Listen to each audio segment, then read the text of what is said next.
Hey guys, tonight we begin a journey that will shock you to your core. Did you know that in medieval Europe, parents regularly fed their children bread mixed with sawdust just to keep them alive? Or that an entire village once survived 3 months eating nothing but tree bark and grass? What if I told you that one simple meal, so disgusting it would make you gag today, actually saved more lives than any medicine of its time? Tonight, I'm revealing 15 survival meals that medieval peasants ate to cheat death itself. These aren't just recipes, they're the difference between entire bloodlines surviving or disappearing forever. And some of these foods, you might actually have them in your kitchen right now. Before we uncover these incredible survival secrets together, I'd be honored if you'd join our family of history enthusiasts. If tonight's stories give you chills, the good kind, a like would truly make my night. And here's what I'm dying to know. Are you the type who raids the fridge at midnight, or are you someone who plans every meal? Because after tonight, you'll never look at food the same way again. Drop a comment and tell me, what's the strangest thing you've ever eaten when you were really hungry? Now, let's turn down those lights, get cozy, and travel back to a time when every single bite was literally a matter of life and death. Picture this. It's a freezing February morning in 1316. You're a peasant mother in a small English village, and you haven't seen your children smile in weeks. Why? Because they're slowly starving to death. The Great Famine has begun. 7 years of horror that will kill over 4 million people across Europe. That's more than the entire population of Los Angeles today.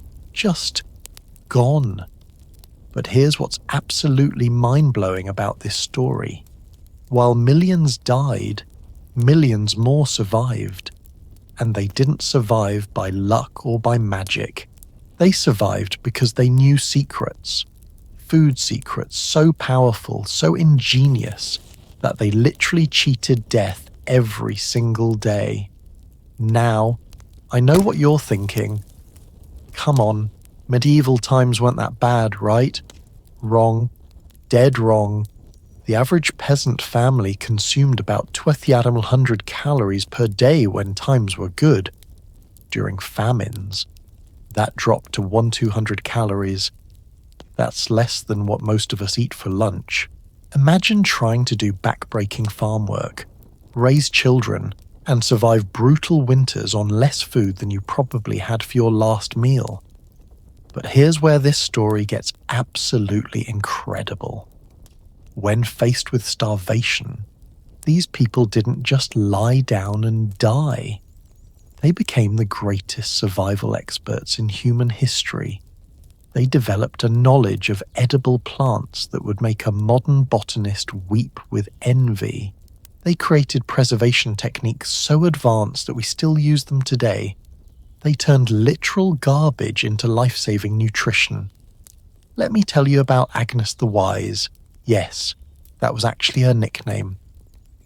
Agnes lived in a village near what's now Manchester, and when the famine hit in 1315, she did something extraordinary.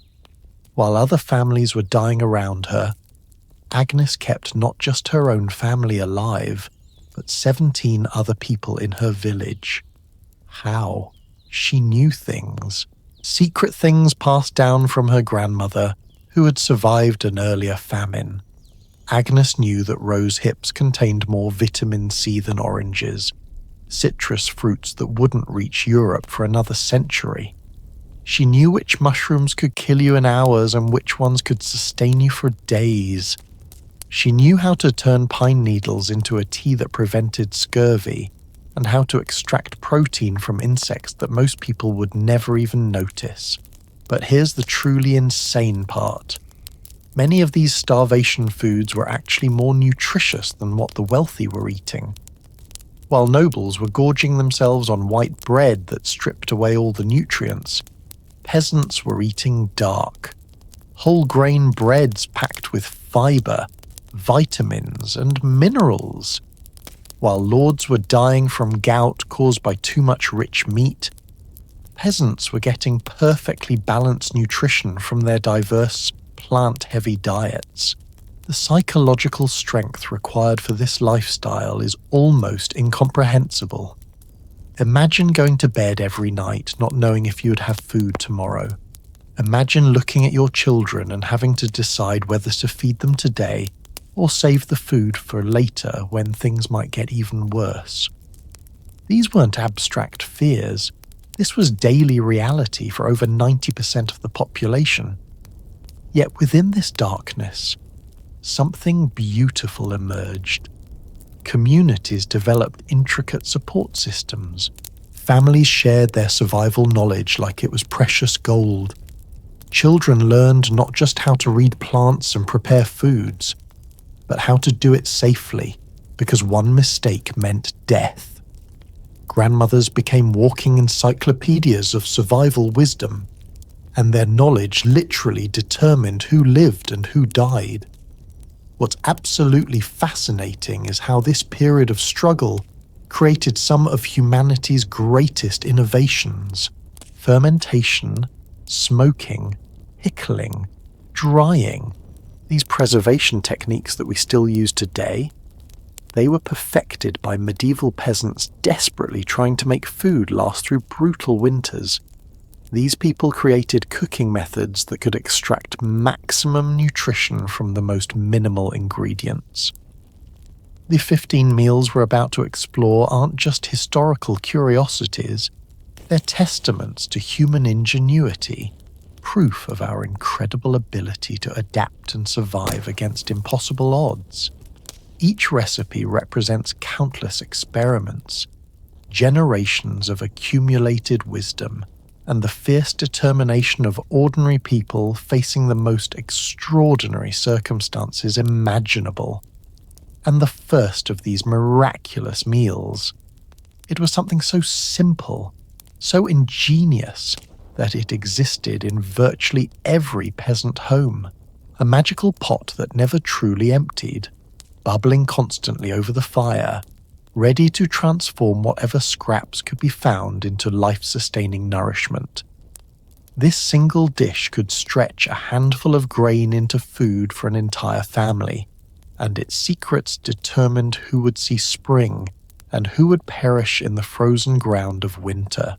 So pull that blanket a little tighter, because we're about to step into a smoky medieval cottage where the fire never dies, where every ingredient is precious, and where we'll discover the incredible ingenuity of pottage, the humble meal that quite literally saved civilization itself from complete collapse.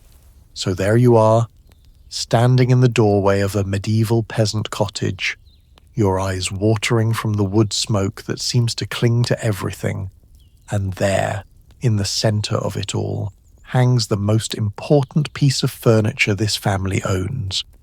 Not a bed, not a table, but a large iron pot suspended over glowing embers.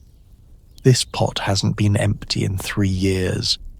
This is pottage, and it's about to blow your mind. Now, before you wrinkle your nose and think gross, let me tell you something that will change everything. This seemingly simple pot of, well, let's call it whatever was available. This humble meal fed more people, saved more lives, and sustained more civilizations than any dish in human history. And the secrets locked inside this bubbling cauldron? They're so ingenious that modern nutritionists are still trying to catch up. Let me paint you a picture of what's actually happening here. It's 1347, and you're visiting the home of William the Miller in a small village outside Canterbury. William's wife, Eleanor, approaches that magical pot with a wooden spoon that's been worn smooth by decades of stirring. She lifts the lid, and steam billows out, carrying aromas that would surprise you. Not unpleasant at all, but earthy, rich, almost comforting. What you're looking at isn't just soup. It's a living, breathing ecosystem of nutrition that's been carefully maintained for months, sometimes even years. Eleanor adds a handful of barley, maybe the last of their winter stores. Yesterday, it was turnip greens that were starting to wilt. The day before, some wild garlic she foraged from the forest. Last week, when their neighbour's pig died, she managed to trade some mending work for a precious ham bone that's been enriching this pot ever since. Here's what's absolutely brilliant about pottage. It solved every single problem that medieval families faced with food. Preservation, check. The constant cooking killed harmful bacteria. Nutrition, absolutely. The long-nail slow cooking extracted every possible vitamin and mineral from whatever went in. Efficiency, perfect. One pot, one fire, fed the entire family. Waste reduction, incredible. Literally nothing edible was ever thrown away. But wait, it gets even more fascinating. Medieval peasants understood something about nutrition that we're only rediscovering today. The power of combining foods to create complete proteins. Eleanor might throw in some dried peas one day and barley the next, not knowing she was creating a complete amino acid profile that would make a modern dietitian jealous. She was doing what we now call food synergy, combining ingredients to maximize nutritional absorption. The grains would break down into easily digestible starches, providing sustained energy for back-breaking farm work. The vegetables contributed vitamins that prevented diseases like scurvy and night blindness. Any scraps of meat or bone added crucial proteins and fats. And the herbs? They weren't just for flavor, they were medicine. A handful of wild thyme helped with digestion. Some foraged nettle added iron for anemia. Rosemary helped preserve the food and boosted memory. Now here's where this story gets really wild. Different regions developed completely different pottage traditions based on what grew locally. In coastal areas, peasants might add seaweed and fish scraps, creating a broth so rich in iodine and omega-3 fatty acids that children grew up stronger and smarter than their inland cousins. In forest regions, mushrooms and wild game transformed pottage into what was essentially a gourmet meal disguised as peasant food. The Scots had something called brose, oats cooked with whatever vegetables were available, sometimes enriched with blood from recently slaughtered animals. Sounds horrifying? That blood was pure iron, vitamin B12, and protein. Scottish children eating brose regularly had lower rates of anemia and better growth than children in many wealthier families. In France, the pot-au-feu tradition emerged from medieval pottage. Families would keep a pot simmering continuously, adding ingredients as they became available. Some of these pots were literally never emptied for decades. Imagine, a pot that started cooking in 1450 might still be bubbling away in 1480, with layers of flavour and nutrition built up over 30 years. But here's perhaps the most incredible part of this story: the social aspect of pottage. This wasn't just about individual survival, it was about community. When times got really tough, neighbouring families would share their pots. A family might contribute some cabbage to their neighbour's pottage one day and receive some of their neighbour's barley porridge the next. Children would run between houses with wooden bowls, creating an informal but incredibly effective social safety net. The knowledge required to maintain pottage was passed down through generations like precious family secrets. Grandmothers would teach their daughters not just what to add, but when to add it. Too much salt too early would draw moisture out of vegetables. Add the grains too late and they wouldn't cook properly. The timing, the proportions, the seasonal adjustments. This was sophisticated culinary science disguised as simple peasant cooking.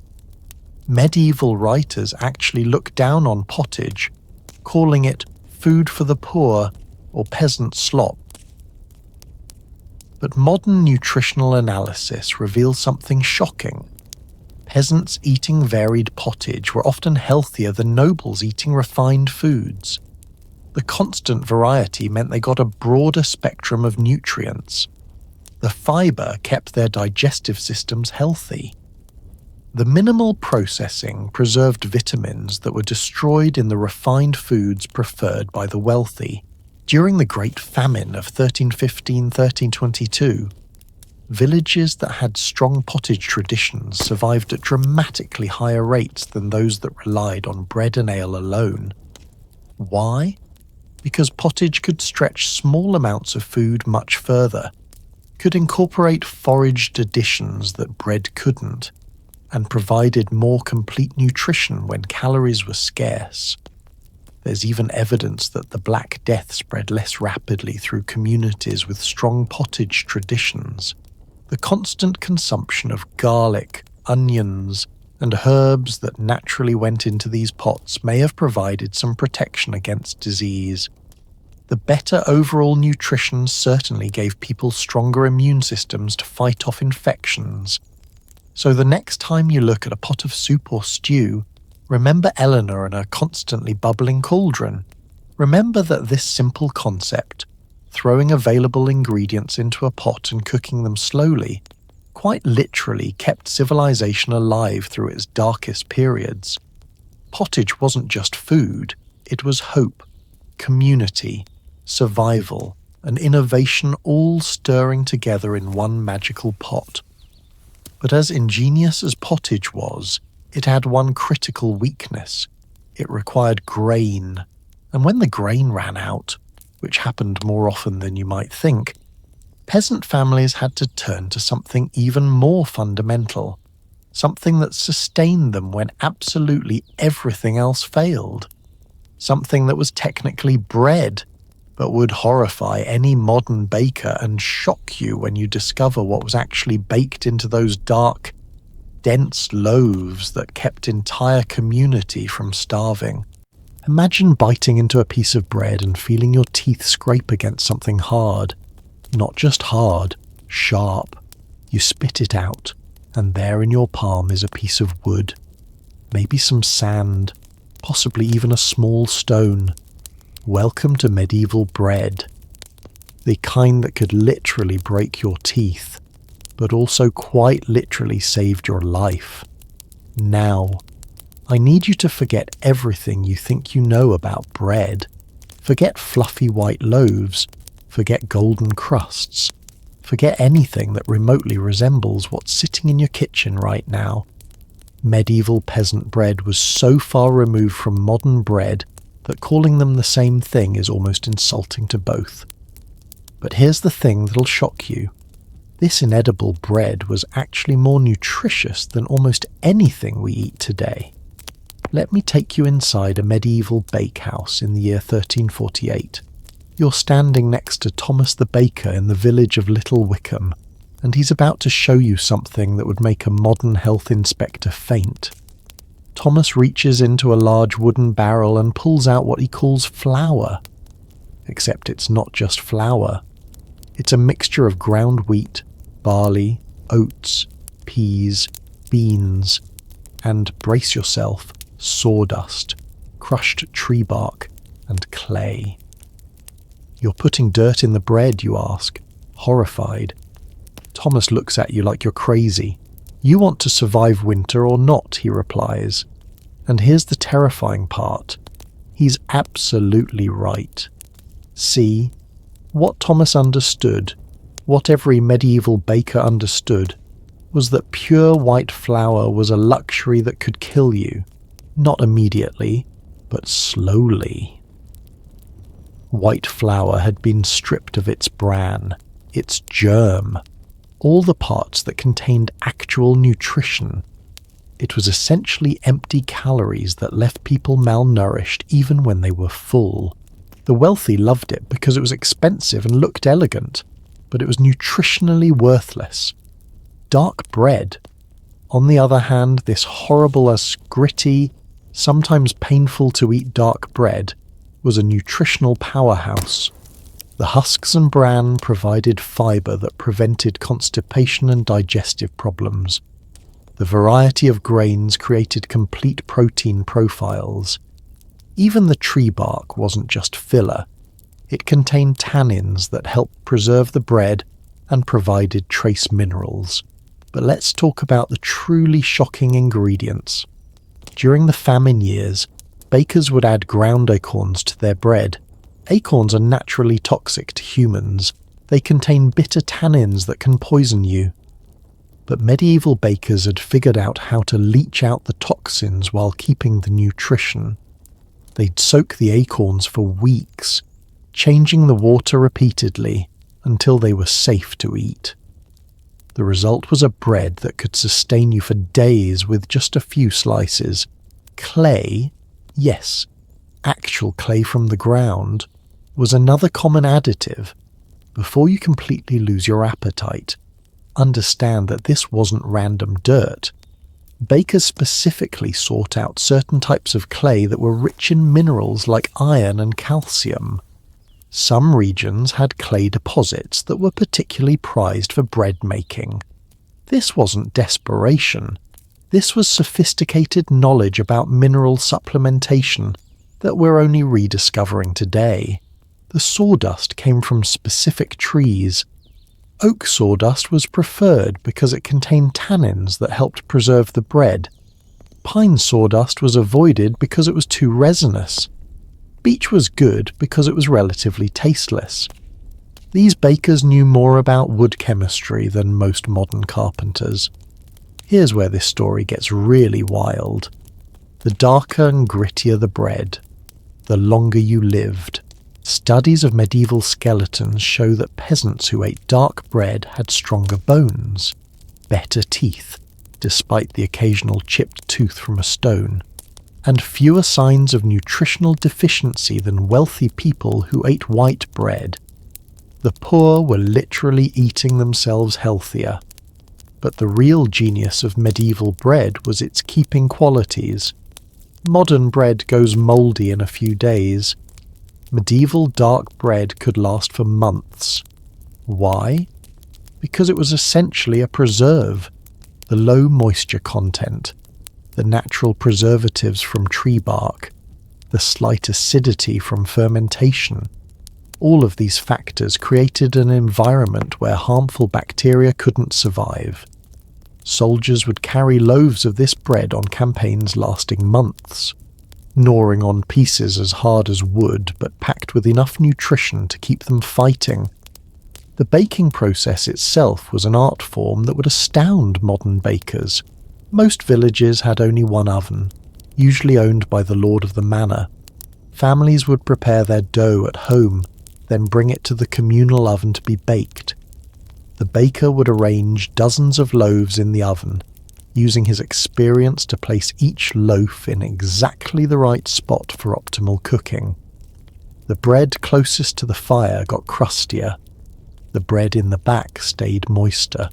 The baker knew which families needed which type, adjusting placement based on whether they had babies, elderly members, or people doing heavy labour. Different regions developed wildly different bread traditions based on local conditions. In the Baltic regions, bakers added crushed fish bones to provide calcium and phosphorus. In mountainous areas, they included ground lichen that provided vitamin C during long winters. Coastal bakers sometimes added dried seaweed for iodine. Each adaptation was a response to specific nutritional challenges in that environment. The social status of bread was absolutely fascinating. White bread was called lord's bread or lady's bread. Brown bread was yeoman's bread.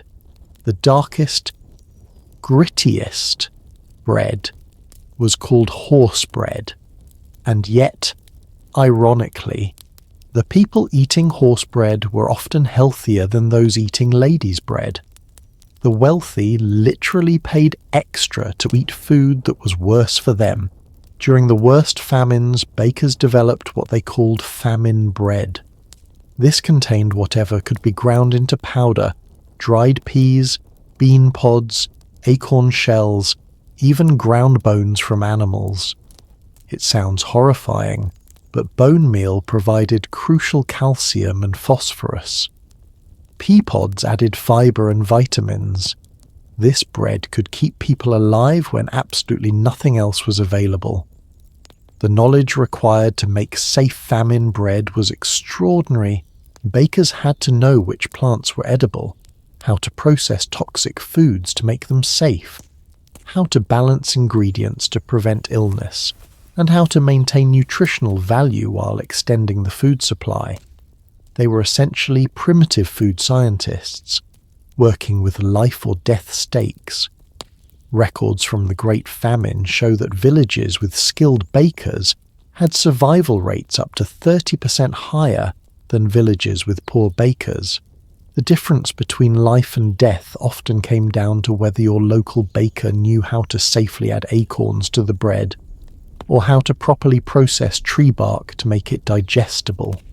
So the next time you complain about bread being too crusty or having visible grains, remember Thomas the Baker and his magical mixture of survival.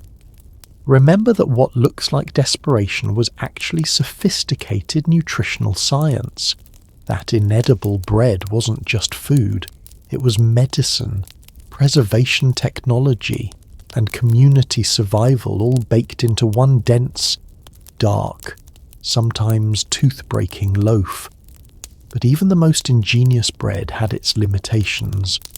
When the grain stores were completely empty, when there was literally nothing left to grind into flour, peasant families had to turn to something that sounds absolutely insane, but was actually brilliant in its simplicity.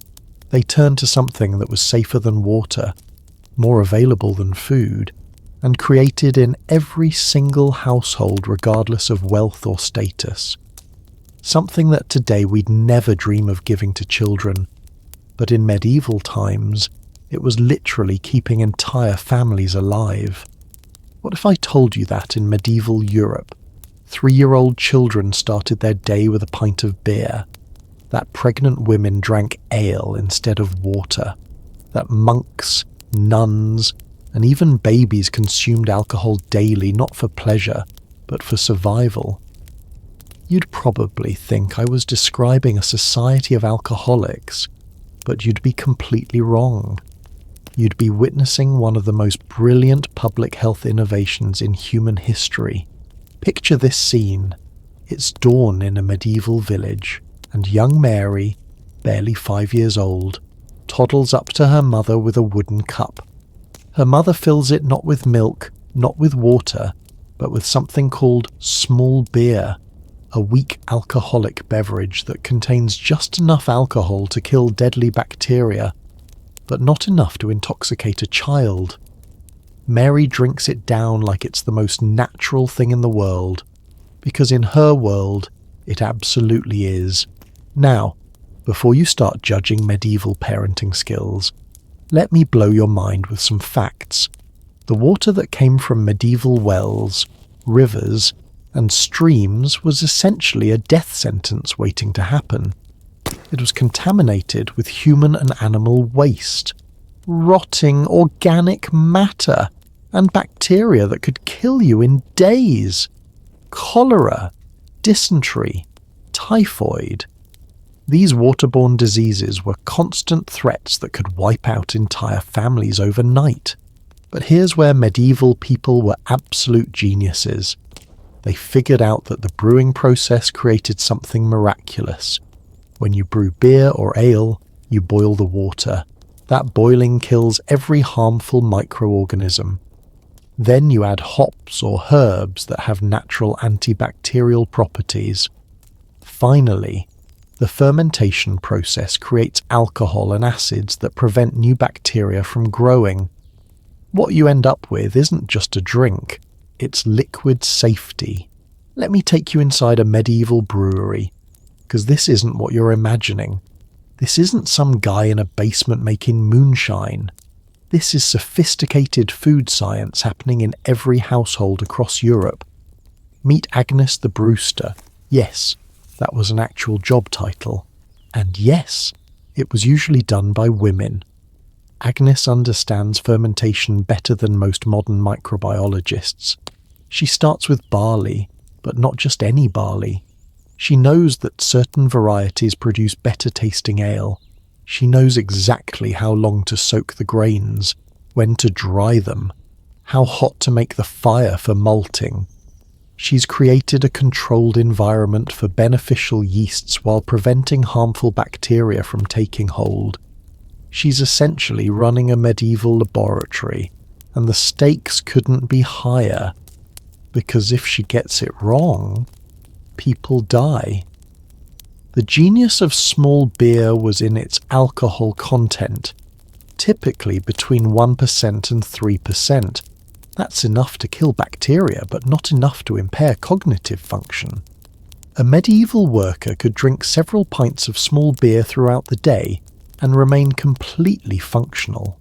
In fact, they'd be more functional than if they drunk water, because they wouldn't be suffering from waterborne illnesses. Different regions developed wildly different brewing traditions based on local ingredients and needs. In areas where hops grew wild, brewers would add them for their preservative qualities. In regions without hops, they'd use a mixture called gruel, a blend of herbs like bog myrtle, yarrow, and wild rosemary. Each combination not only flavoured the beer but added specific medicinal properties. Yarrow helped with digestion. Bog myrtle had antiseptic qualities. Rosemary improved circulation. The social implications of this brewing culture were enormous. Because beer was safer than water, it became the foundation of medieval nutrition. Workers negotiated their wages partly in ale rations. A typical farmhand might receive 4 to 8 pints of ale per day as part of their compensation. Monastery records show that monks consumed up to a gallon of ale daily, not because they were drunkards, but because it was literally their primary source of safe hydration. Children were gradually introduced to stronger ales as they grew older. A toddler might drink the weaker small beer. A teenager would graduate to stronger ale. Adults would drink the strongest brews. This wasn't about getting drunk. It was about building tolerance to alcohol while maintaining health. Medieval people understood something we've forgotten. Alcohol in small amounts can be medicine. The brewing process also solved another crucial problem: nutrition. The grains used in brewing were rich in B vitamins, especially thiamine and niacin. The yeast added protein and additional vitamins. In areas where fresh vegetables were scarce during winter months, ale became a crucial source of nutrients that prevented diseases like beriberi and pellagra. But here's what's truly fascinating. Different types of ale were prescribed for different conditions. New mothers were given especially strong, dark ales to help with milk production and recovery from childbirth. Children with digestive problems received ales brewed with specific herbs. Elderly people got ales with added honey for extra calories and antimicrobial properties. Medieval ale wasn't just a beverage, it was personalised medicine. The quality control in medieval brewing was extraordinary. Ale wives, female brewers, had to follow strict regulations about ingredients and strength. Towns had official ale tasters whose job was to test every batch for quality and safety. Bad brewers faced heavy fines or even banishment. The stakes were too high for sloppy work. Records from the City of London in 1419 show that the average person consumed about a gallon of ale per day. That sounds shocking until you realise that this replaced all the water they would have drunk, plus provided significant calories and nutrition. A gallon of small beer contained roughly 400 and 600 calories, a substantial portion of daily caloric needs. The brewing industry became one of the largest employers in medieval Europe. In many towns, up to 20% of the population was involved in brewing in some capacity. Women dominated the trade, partly because brewing was considered an extension of cooking, but also because women were often the keepers of herbal knowledge that made ales both safe and medicinal. During plague years, communities with strong brewing traditions had noticeably lower death rates. The combination of better hydration, improved nutrition from the grains and yeast, and the antimicrobial effects of alcohol and herbs provided some protection against disease. The alcohol didn't cure plague, but it kept people healthier and better able to fight off infections. The decline of ale culture actually coincided with increased disease outbreaks in many areas.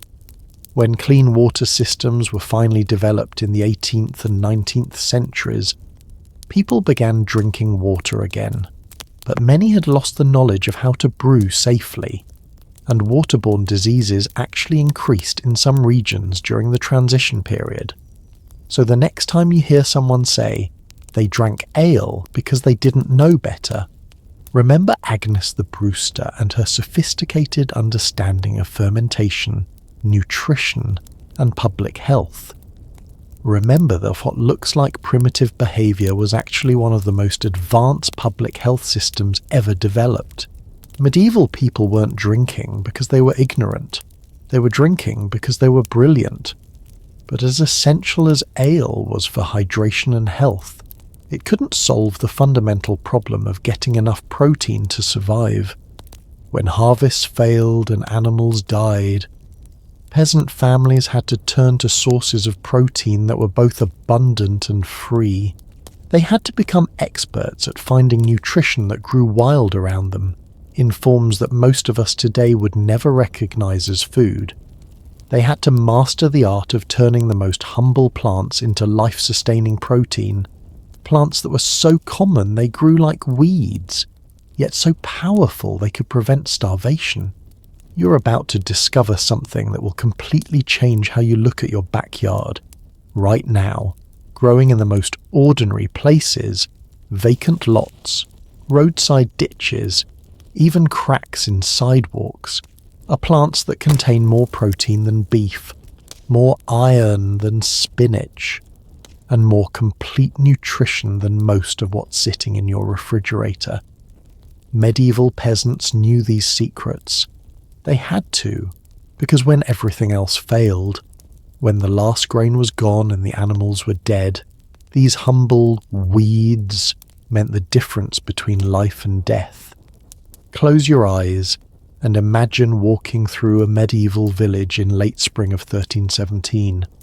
The stored grain from last year's poor harvest ran out weeks ago. The new crops won't be ready for months. This is what historians call the hunger gap, that terrifying time when winter stores are exhausted but summer abundance hasn't yet arrived. Children are crying from empty bellies. Adults move slowly, conserving every calorie. But notice something interesting. Some families look healthier than others. Some children still have energy to play. Why? Because their mothers know secrets that other mothers have forgotten. Meet Margot the Wise Woman. Not her real title, but what everyone in the village calls her. While other families are slowly starving, Margot is leading her children into the forest with large baskets. She's not looking for mushrooms or berries. She's hunting for something far more valuable, the protein-rich plants that most people walk past every single day without realizing they're looking at survival itself. First stop, a patch of what looks like ordinary weeds growing near a stream. But Margot's eyes light up. Beans, she tells her children, pointing to plants covered in delicate white flowers. These aren't cultivated beans, they're wild vetches, and they're absolutely packed with protein. The seeds contain about 25% protein by weight, nearly as much as lentils. But here's the genius part. Unlike cultivated crops that take months to mature, these wild beans can be harvested multiple times throughout the growing season. Margot teaches her children exactly which ones to pick and which to avoid. Some wild vetches are perfectly edible. Others can cause paralysis. The difference might be subtle, a slightly different leaf shape. Flowers that bloom in clusters versus singles. Seeds that are round versus slightly flattened. This isn't casual knowledge. This is life or death expertise passed down through generations of women who understood that one mistake could kill their entire family. Next, she leads them to what looks like a field of useless weeds. But Margot kneels down and starts pulling up plants with heart-shaped leaves. "Look, carefully," she tells her oldest daughter. "This is wild pea. See how the leaves have tendrils? See how the flowers are shaped like tiny butterflies? These plants are producing pods filled with peas that are smaller than cultivated varieties, but incredibly nutritious. They contain not just protein, but also iron, folate, and vitamin C. But here's what's truly remarkable. Margot doesn't just collect these wild legumes randomly. She understands companion planting in ways that would impress modern permaculture experts. She knows that wild peas growing near nettles will be more nutritious because the nettles add nitrogen to the soil. She knows that vetches growing in partial shade have higher protein content than those in full sun. She's applying sophisticated agricultural science without ever setting foot in a formal school. The preservation techniques for these wild legumes were extraordinary. Margot would dry the pods completely, then store the seeds in sealed pottery jars mixed with the ash from specific trees. The ash prevented insect infestations while adding trace minerals. Some seeds were ground into flour for mixing with grain to make more nutritious bread. Others were kept whole for adding to pottage during winter months. Every single seed was precious. One handful of dried wild peas could provide protein for a family for days. Different regions developed expertise with different legumes based on local conditions. In coastal areas, peasants harvested sea beans, plants that grew in salt marshes and provided both protein and essential minerals missing from inland diets.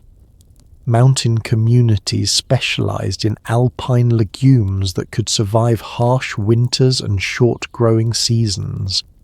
Each region's survival literally depended on this specialized knowledge. The social aspect of legume gathering was fascinating. Experienced women like Margot would lead groups of younger women and children on gathering expeditions. This wasn't just about collecting food. It was about transferring crucial survival knowledge. Young girls learned not just what to pick, but when to pick it, how to process it safely, and how to store it for maximum nutrition. Boys learned too, because in desperate times, every member of the family needed to know how to find food. But here's where this story gets really incredible. Medieval peasants were essentially practicing what we now call rewilding centuries before the term was invented. They understood that wild varieties of common plants were often more nutritious than cultivated ones. Wild peas contained higher levels of protein and trace minerals. Wild beans had better amino acid profiles. These plants had evolved to survive in harsh conditions, which made them incredibly resilient and nutritionally dense. The church played an interesting role in this legume knowledge. Many monasteries maintained extensive records of which wild plants were safe to eat during fasting periods. Monks and nuns were among the most knowledgeable foragers in medieval society. They developed detailed seasonal calendars showing when different legumes would be ready for harvest. Some of these monastic foraging guides survived and are still used by modern wildcrafters today. Medieval physicians understood the medicinal properties of wild legumes in ways that modern medicine is just rediscovering. They knew that certain wild beans helped with digestive problems. They prescribed specific wild peas for people recovering from illness.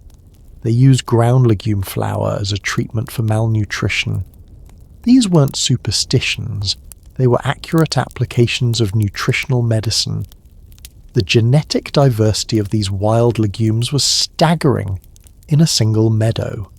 Margot might find dozens of varieties of wild peas, each slightly different in flavour, nutrition, and growing requirements.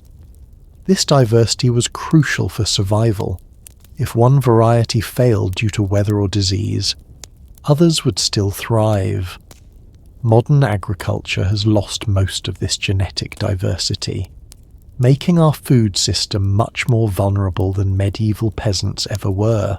Records from the Great Famine show that communities with strong foraging traditions had significantly lower mortality rates. Knowledge of wild legumes literally determined who lived and who died. Villages where this knowledge had been lost suffered catastrophic death rates. Villages where women like Margot maintained the old wisdom survived in much higher numbers. The preparation methods for wild legumes were incredibly sophisticated. Margot knew that some needed to be soaked for days to remove bitter compounds. Others required specific cooking techniques to maximize protein availability. She understood food combining, mixing certain legumes with specific grains to create complete protein profiles. She was practicing nutritional science centuries before it was formally recognized as a discipline. So the next time you see what looks like weeds growing in an empty lot, remember Margot and her life-saving knowledge. Remember that those useless plants might actually be superfoods in disguise.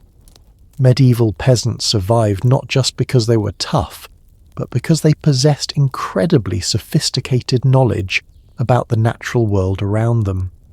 But as rich in protein as these wild legumes were, they couldn't provide everything a human body needed to survive harsh winters and physical labour. Peasant families needed foods that would stick to their ribs, provide sustained energy, and grow reliably even in the worst soil conditions. They needed vegetables that could be stored underground for months without spoiling. Plants that actually got sweeter and more nutritious the longer they stayed in the cold ground. They needed to master the art of growing food beneath their feet. There's something almost magical happening beneath your feet right now. While you're walking across what looks like ordinary ground, there's an entire hidden world of food just waiting to be discovered.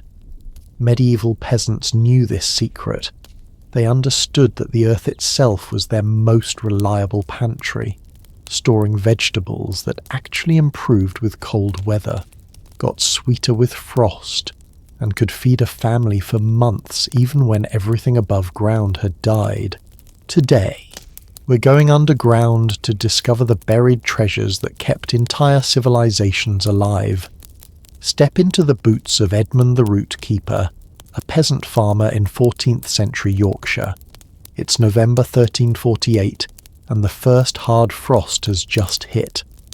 While modern gardeners would be mourning the end of growing season, Edmund is actually excited.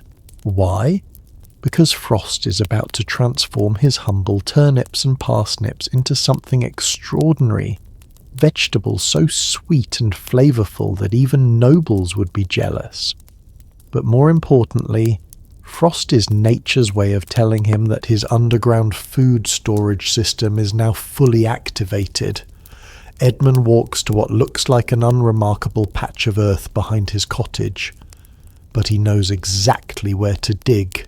3 feet down, past the frost line, his family's survival is waiting.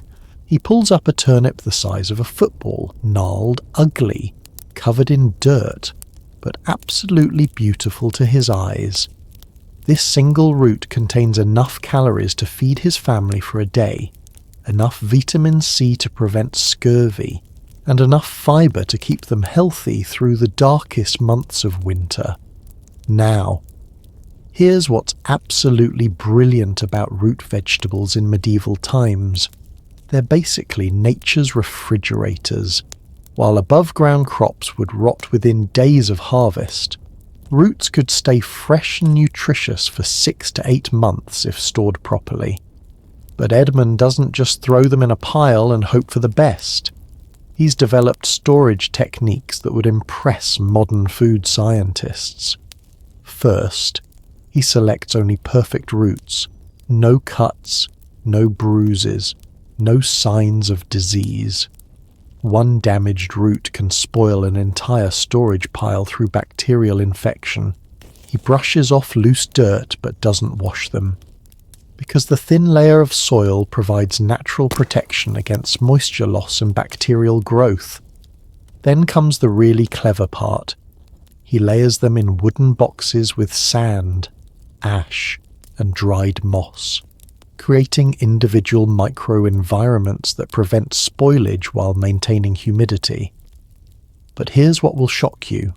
Many of these medieval root vegetables were actually more nutritious than modern varieties. Medieval parsnips, for example, contained nearly twice the natural sugars of modern parsnips. Why? Because they were allowed to go through multiple freeze-thaw cycles in the ground, which concentrated the sugars and broke down starches into more digestible forms. Medieval farmers understood that patience created better food. The variety of roots that medieval peasants cultivated would amaze you. Beyond turnips and parsnips, they grew skirret, a sweet root that tastes like a cross between carrots and chestnuts. They cultivated multiple varieties of radishes, some as large as footballs, that could be stored for months.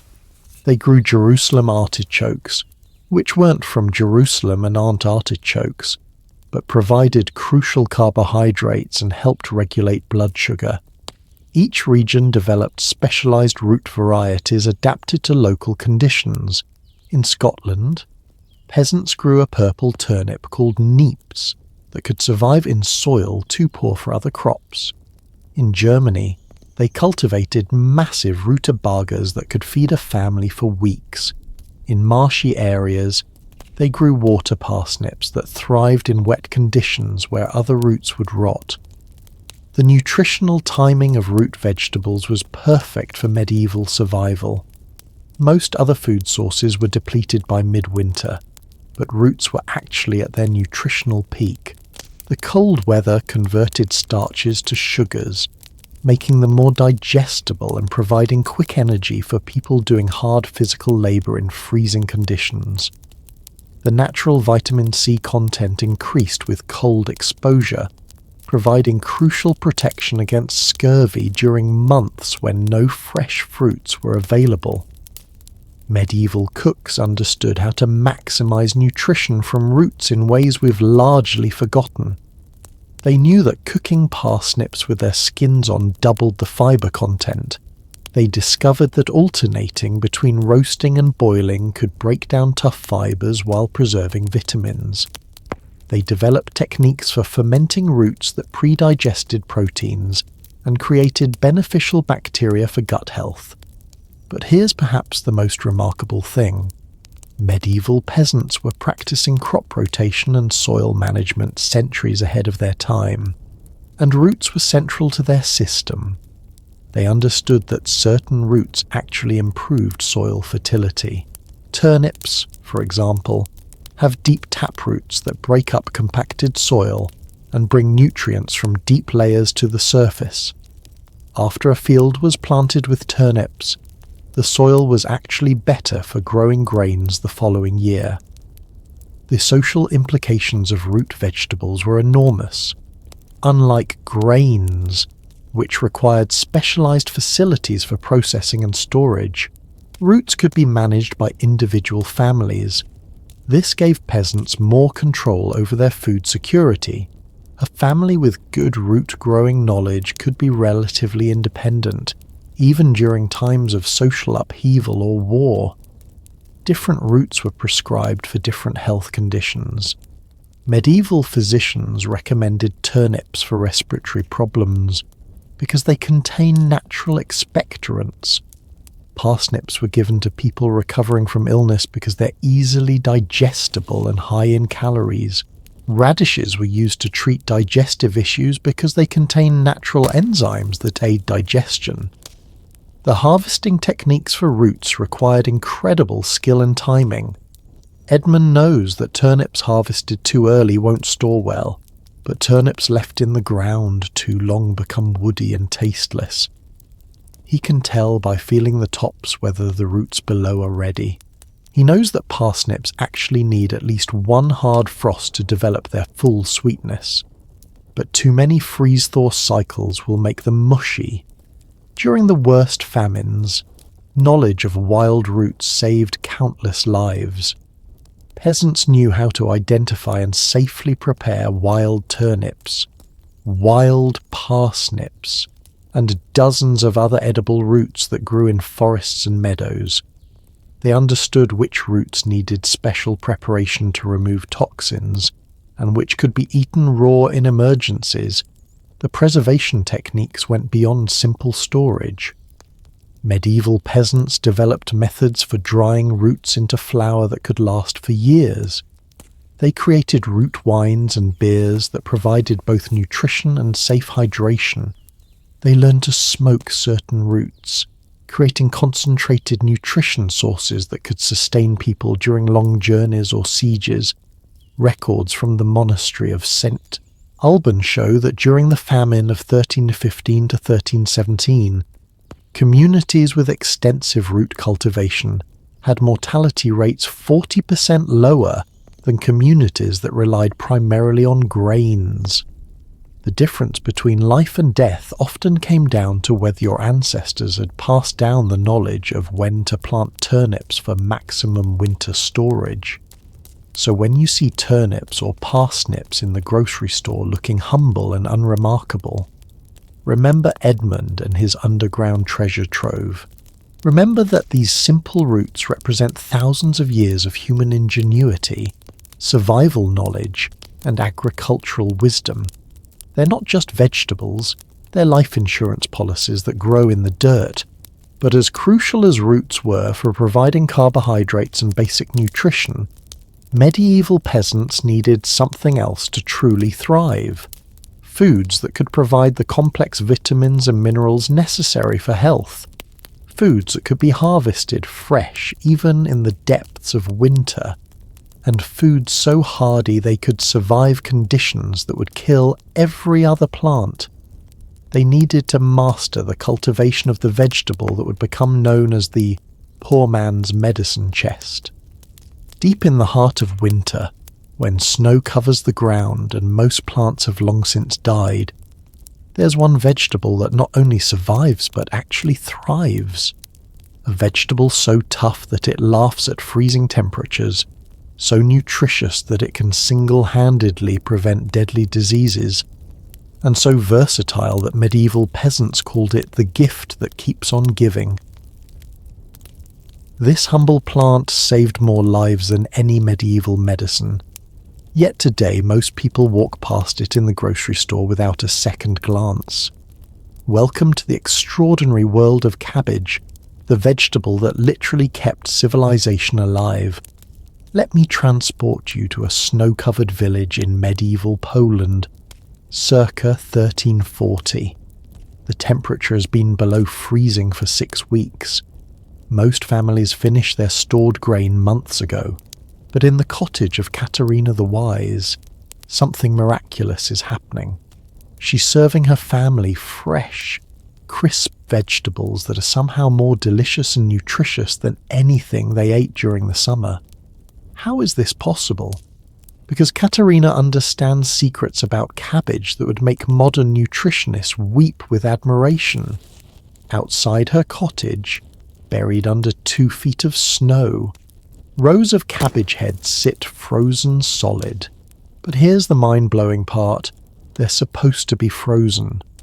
Medieval peasants discovered that cabbage not only survives freezing temperatures, it actually improves from them. The ice crystals that form inside the leaves break down cell walls, concentrating flavors and making nutrients more bioavailable. These frozen cabbages contain more vitamin C than fresh summer vegetables. But Katerina's real genius isn't in growing cabbage, it's in what she does with it next.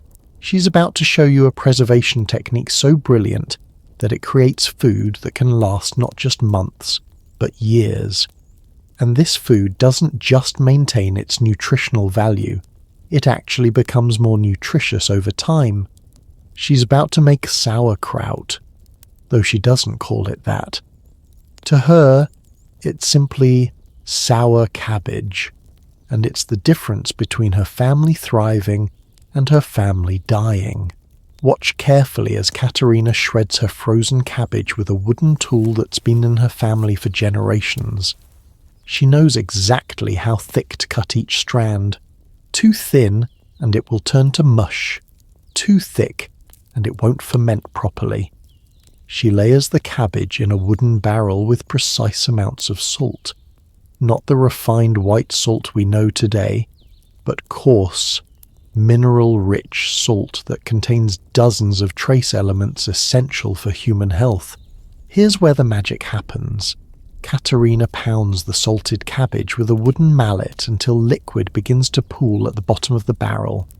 She's not just bruising the cabbage, she's creating the perfect environment for beneficial bacteria to transform this simple vegetable into a superfood. The salt draws out moisture, creating a brine that prevents harmful bacteria from growing, while encouraging the beneficial lactobacilli that will ferment the cabbage. Within days, something extraordinary begins happening in that barrel.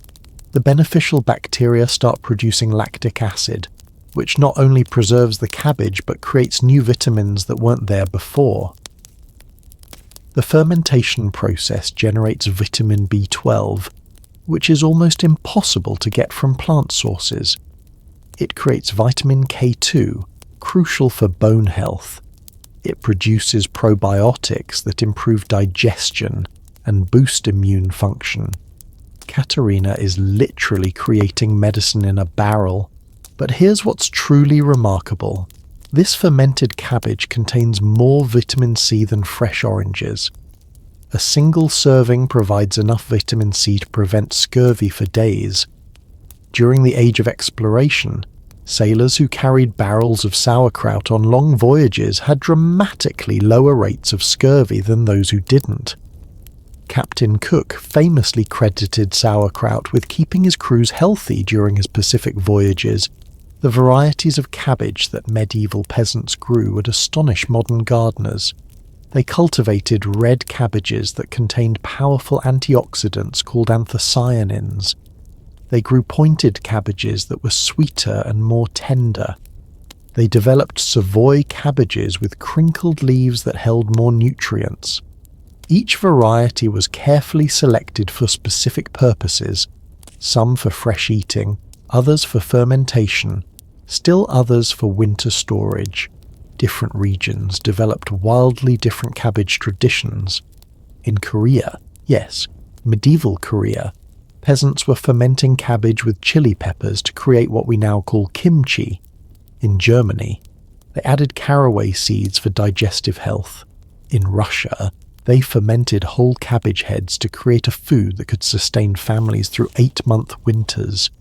Each tradition was perfectly adapted to local conditions and nutritional needs. The social aspects of cabbage fermentation were fascinating. In many villages, families would gather for communal cabbage cutting days. Dozens of women would work together, sharing techniques and stories while processing hundreds of pounds of cabbage. The knowledge of proper fermentation was passed down through generations of women, and a family's survival often depended on whether the grandmother had taught her daughters the right salt ratios and timing.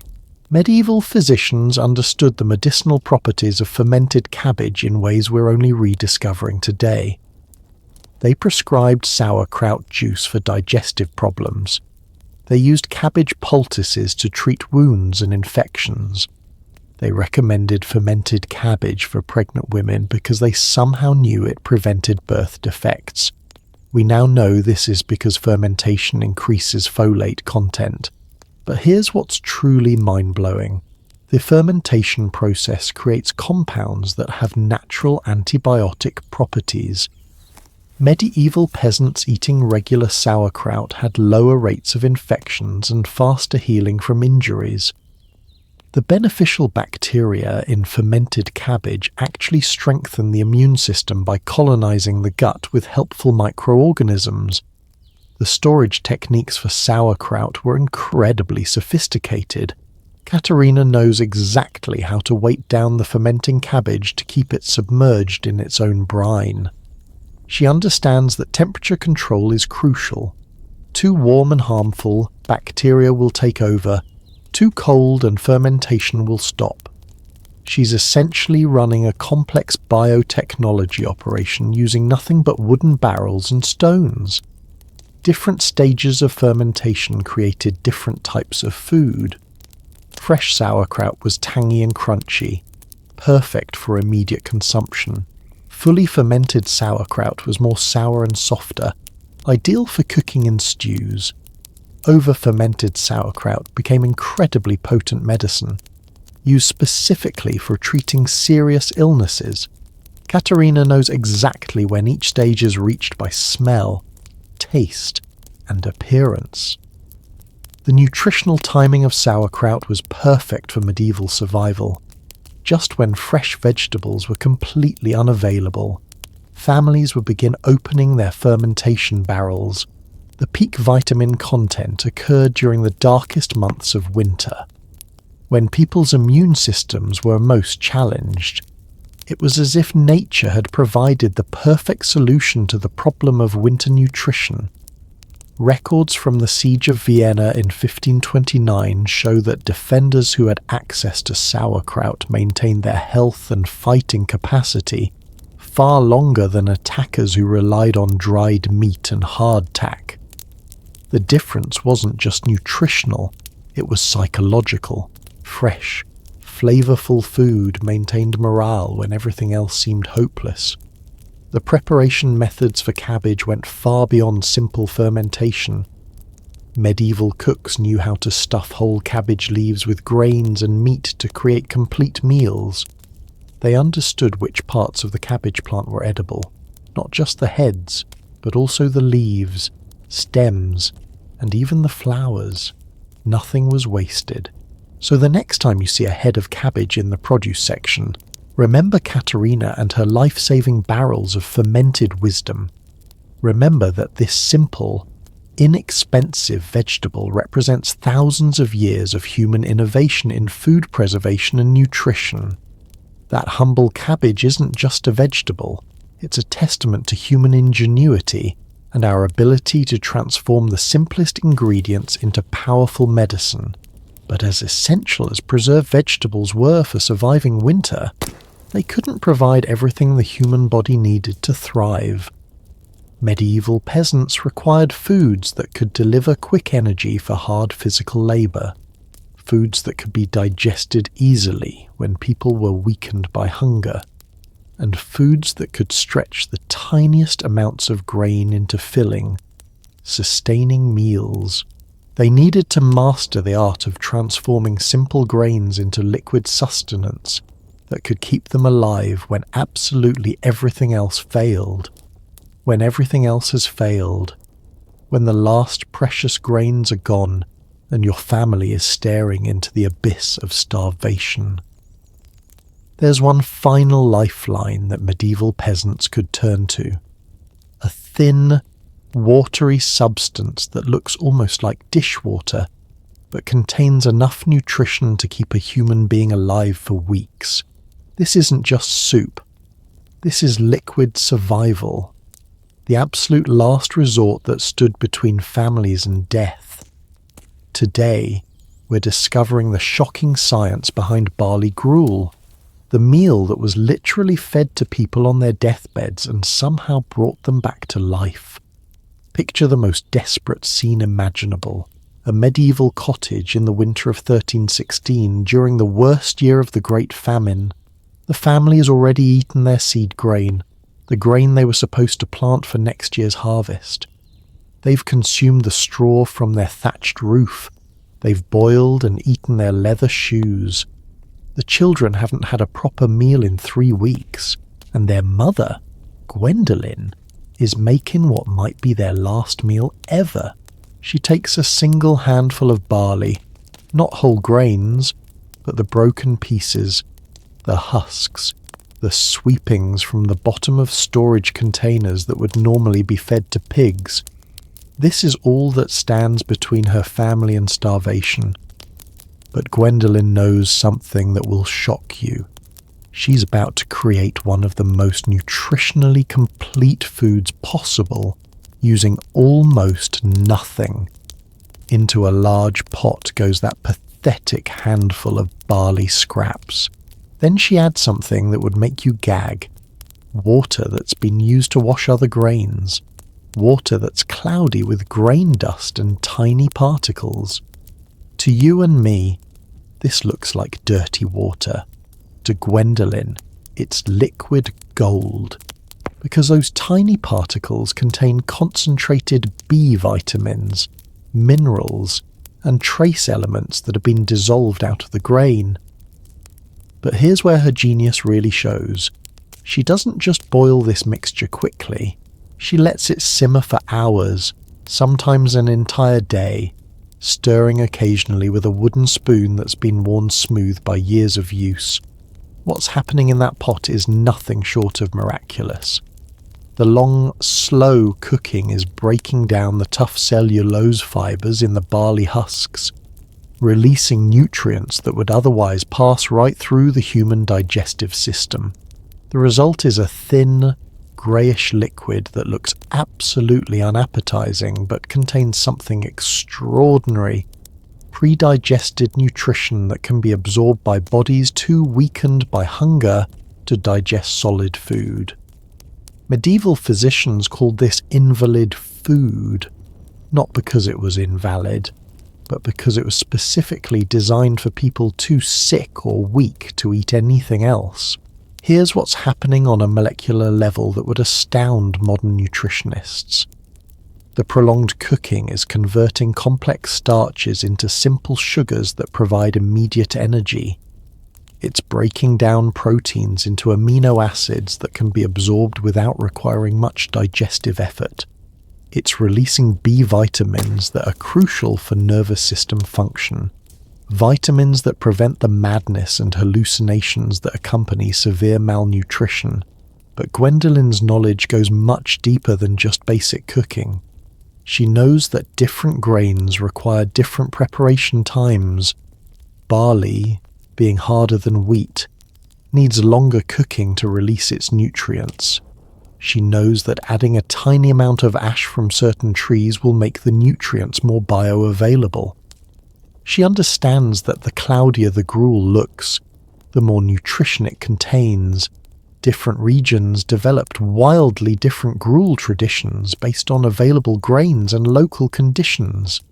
In Scotland, peasants made gruel from oats that was so nutritious it could sustain Highland warriors during long campaigns.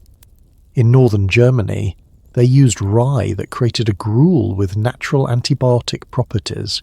In marshy areas, they incorporated wild rice that added protein and essential amino acids. The medical applications of barley gruel were extraordinary. Medieval physicians prescribed specific types of gruel for different conditions. Thin gruel was given to people with fever because it provided hydration and easy to absorb nutrients without taxing the digestive system. Thick gruel was prescribed for people recovering from illness because it provided concentrated calories and protein for rebuilding strength. But here's what's truly remarkable. Modern hospitals still use variations of barley gruel for patients with severe digestive problems. What medieval peasants discovered through desperation, modern medicine has confirmed through science. Barley contains beta-glucan, a soluble fibre that helps regulate blood sugar and cholesterol. It contains selenium, which supports immune function. It has manganese, crucial for bone development and wound healing. The social aspects of gruel preparation were deeply moving. In times of extreme famine, community gruel pots would be established in village centres. Families would contribute whatever grain scraps they had, creating communal meals that could sustain more people than individual family efforts. These gruel kitchens were often the difference between a village surviving or being completely abandoned. The timing of gruel consumption was crucial for survival. Gwendolyn knows that her weakened family members can't handle large amounts of food at once. She serves small portions every few hours, allowing their shrunken stomachs to gradually adjust. She understands that drinking too much gruel too quickly can actually be dangerous for severely malnourished people, a phenomenon modern medicine calls refeeding syndrome. Records from monastic hospitals show that patients given barley gruel had significantly higher survival rates than those given other foods. The monks understood something profound.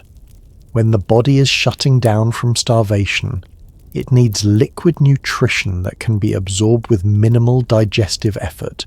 Solid food, no matter how nutritious, might actually kill someone who's too weak to digest it properly. The preparation techniques for gruel were incredibly sophisticated. Medieval cooks knew exactly how to achieve different consistencies for different purposes. Thin gruel was for immediate consumption and rapid hydration. Medium gruel could be stored for several days and provided more calories. Thick gruel could be cooled and sliced like bread, creating portable nutrition for travellers or workers. But here's perhaps the most shocking discovery. Analysis of medieval skeletons shows that people who survived famines by eating gruel often had stronger bones and better dental health than those who had access to more varied diets. Why? Because the long cooking process released minerals from grain husks that were normally indigestible. These minerals, calcium, phosphorus, magnesium, were crucial for maintaining skeletal health during periods of nutritional stress. The psychological impact of gruel was as important as its nutritional value. Having something warm in your belly, even if it was just thin barley water, provided hope and comfort during the darkest times. Medieval writers described how the smell of gruel cooking could lift the spirits of entire households, giving people the psychological strength to continue fighting for survival. Different stages of gruel preparation created different therapeutic effects. Fresh gruel provided immediate energy and hydration. Day-old gruel had begun to ferment slightly, creating beneficial bacteria that aided digestion. Week-old gruel became almost medicinal, with concentrated nutrients and natural preservatives that could treat digestive problems. The equipment for making gruel was minimal but crucial. Every peasant household had at least one large pot dedicated specifically to gruel preparation. These pots were never used for anything else, because any residue or contamination could spoil the delicate nutrition that meant the difference between life and death. The wooden spoons used for stirring were often family heirlooms, passed down through generations of women who understood the sacred responsibility of keeping their families alive. So when you see barley in the health food section of your grocery store, remember Gwendolyn and her miraculous pot of liquid survival. Remember that this simple grain, when prepared with knowledge and desperation, could literally bring people back from the brink of death. Barley gruel wasn't just food, it was hope in liquid form, the final guardian angel that stood between medieval families and the ultimate darkness. But even as essential as grains were for basic survival, medieval peasants understood that the human body needed something else to truly thrive. something that could provide the concentrated energy necessary for heavy labour, something that could preserve other foods and make them more nutritious, something so valuable that it was literally worth its weight in gold. They needed to master the art of extracting and utilising every precious drop of fat from the animals that shared their harsh existence. Here's something that will completely flip your understanding of medieval life. In a world where a single pig could mean the difference between a family living or dying, there was one part of that pig that was more valuable than all the meat combined, more precious than gold, more sought after than jewels, and more carefully guarded than any treasure. Medieval peasants would literally go to war over it, steal it, and hide it like their lives depended on it, because their lives actually did depend on it. Welcome to the extraordinary world of medieval lard, where liquid fat wasn't just cooking oil, it was liquid survival. Transport yourself to a medieval farmyard on a crisp October morning in 1352. The annual pig slaughter is about to begin, the single most important day of the year for peasant families. But while you might focus on the meat, watch where Brunhilde the pig keeper's eyes go. She's not looking at the ham or the bacon. She's fixated on something that would disgust most modern people, the thick layer of fat that covers the pig's back and belly. To her, this isn't waste. This is pure liquid gold that will determine whether her family survives the coming winter. Every ounce of fat is precious beyond measure. While nobles might waste fat or give it to servants, peasant families develop techniques for extracting and preserving every single drop. Brunhilde carefully removes the back fat in large sheets, handling it like precious silk. The belly fat gets a different treatment. She knows it will render differently and produce lard with different properties. Even the tiny scraps around organs are saved, because wasting fat isn't just foolish, it's potentially fatal. The rendering process is an art form that took generations to perfect. Brunhilde cuts the fat into precise pieces, not too small or they'll burn, not too large or they won't render completely. She heats her largest iron pot slowly, because high heat will create bitter flavours and reduce the nutritional value. As the fat melts, something magical happens. She's creating the most calorie-dense food available to medieval people, containing more than twice the energy of any other ingredient. But here's what's absolutely mind-blowing. Medieval peasants understood the chemistry of fat in ways that would impress modern food scientists. They knew that different parts of the pig produced lard with different melting points and uses. Back fat created firm lard perfect for preservation. Belly fat produced softer lard ideal for cooking. Kidney fat, called leaf lard as was the prize, it rendered into the purest, most flavourless fat that was reserved for the most important uses. Watch as Brunhilde carefully separates the rendered lard into different containers. The first pressing, the clearest, purest lard, goes into sealed pottery jars that will be buried in the ground for emergency use. This lard can last for years without spoiling if stored properly. The second rendering goes into everyday cooking pots.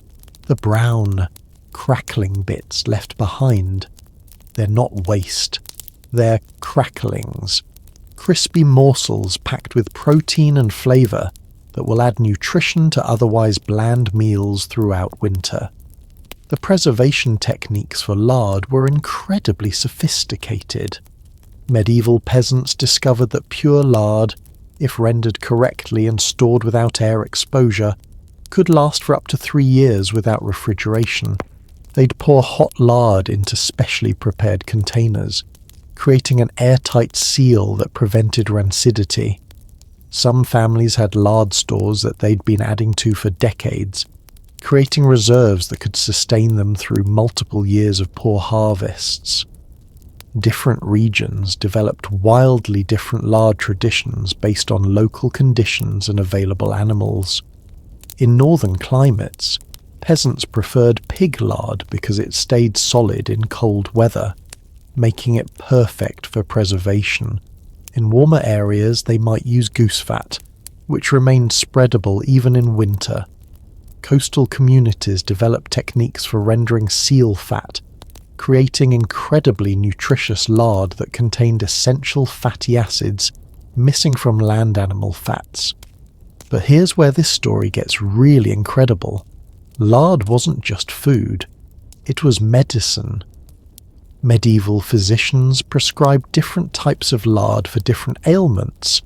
Pure pig lard was rubbed on wounds to prevent infection, and modern research confirms that lard contains natural antimicrobial compounds.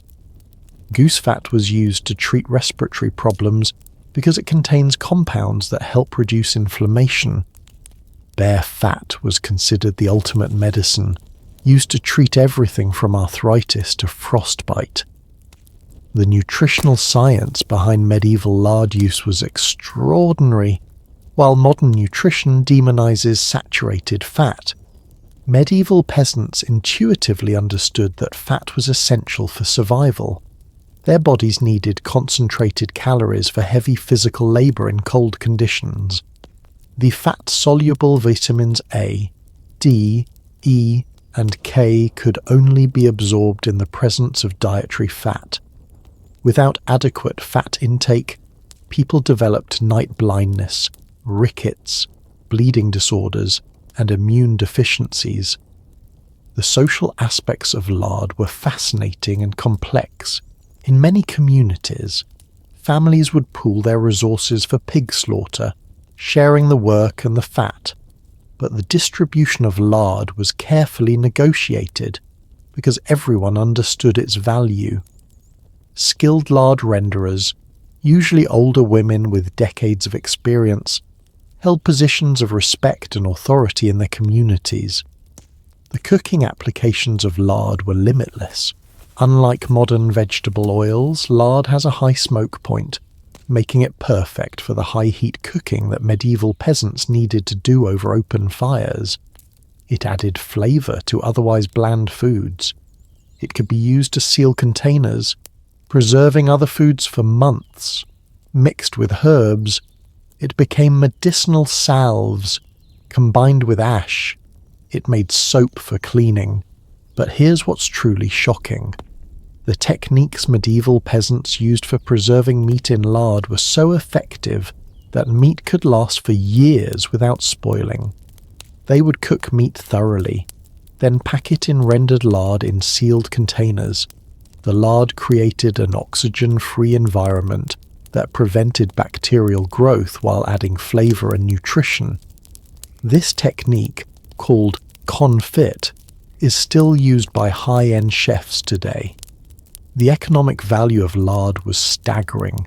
Records from 14th century England show that a pound of high-quality lard was worth more than a day's wages for a farm labourer. Families would trade lard for other necessities, use it to pay debts, or save it as inheritance for their children. Lard theft was a serious crime that could result in severe punishment or banishment from the community. Different grades of lard commanded different prices and had different uses. First-grade lard was used for preservation and medicine. Second-grade lard was for everyday cooking. Third-grade lard might be used for soap or candles. Even the lowest-grade fat had value. It could be used to waterproof clothing or preserve tools from rust. The seasonal timing of lard production was crucial. Most pigs were slaughtered in late fall, when they were fattest from summer feeding but before winter feed costs became prohibitive. This timing meant that families were stocking up on fat just as they needed it most. When cold weather increased their caloric needs and when other food sources were becoming scarce, medieval peasants developed incredibly creative ways to stretch their lard supplies. They would mix lard with cheaper fats to extend its volume. They would render bones to extract every bit of fat. They would even collect and render the fat from wild animals caught during hunting, adding to their precious stores. The knowledge required to properly handle lard was extensive and carefully guarded. Families passed down secrets about optimal rendering temperatures, storage techniques, and quality assessment through generations. A family's survival often depended on whether the grandmother had successfully taught her daughters how to tell when lard was properly rendered, how to prevent it from going rancid, and how to use it most effectively. So the next time you see lard in a grocery store and wrinkle your nose, remember Brunhilde and her liquid treasure. Remember that this humble fat represents thousands of years of human innovation in food preservation, nutrition, and survival. In a world where most of us have forgotten the true value of fat, medieval peasants understood that it wasn't just an ingredient, it was life itself, rendered down into its most essential form. But as valuable as animal fat was for survival and preservation, medieval peasants knew they needed something else to keep their bodies and minds functioning through the long, dark winters. They needed foods that could provide the vitamins and minerals necessary to prevent the diseases that killed even well-fed people. Foods that grew wild and free for those who knew where to look. They needed to become masters of nature's hidden pharmacy, learning to identify and safely use the plants that most people walked past every day without realizing they held the power of life and death. Walking through a medieval forest wasn't just a stroll through nature. It was like wandering through the world's most sophisticated pharmacy, where every leaf, bark, and flower held the potential to heal or kill. Medieval peasants didn't just see pretty wildflowers and weeds when they looked around them. They saw medicine, nutrition, and survival tools that could mean the difference between thriving and dying. Today, we're entering this forgotten world where ordinary plants held extraordinary powers, and where knowledge of herbs was literally a matter of life and death. Follow me into the mind of Heloise the Herb Woman, a peasant healer in 14th century England whose reputation extends far beyond her tiny village. It's early morning in late spring, and she's walking through the forest with a worn leather satchel and a knowledge that would make modern pharmacists jealous. To untrained eyes, she's just picking weeds. But to those who understand, she's collecting the most powerful medicines available in medieval Europe. Stop with her beside a patch of what looks like ordinary stinging nettles. You might instinctively step back. These plants will give you a painful, burning rash if you touch them. But Heloise smiles and carefully gathers the young leaves with practiced hands wrapped in thick cloth. What she knows would shock you.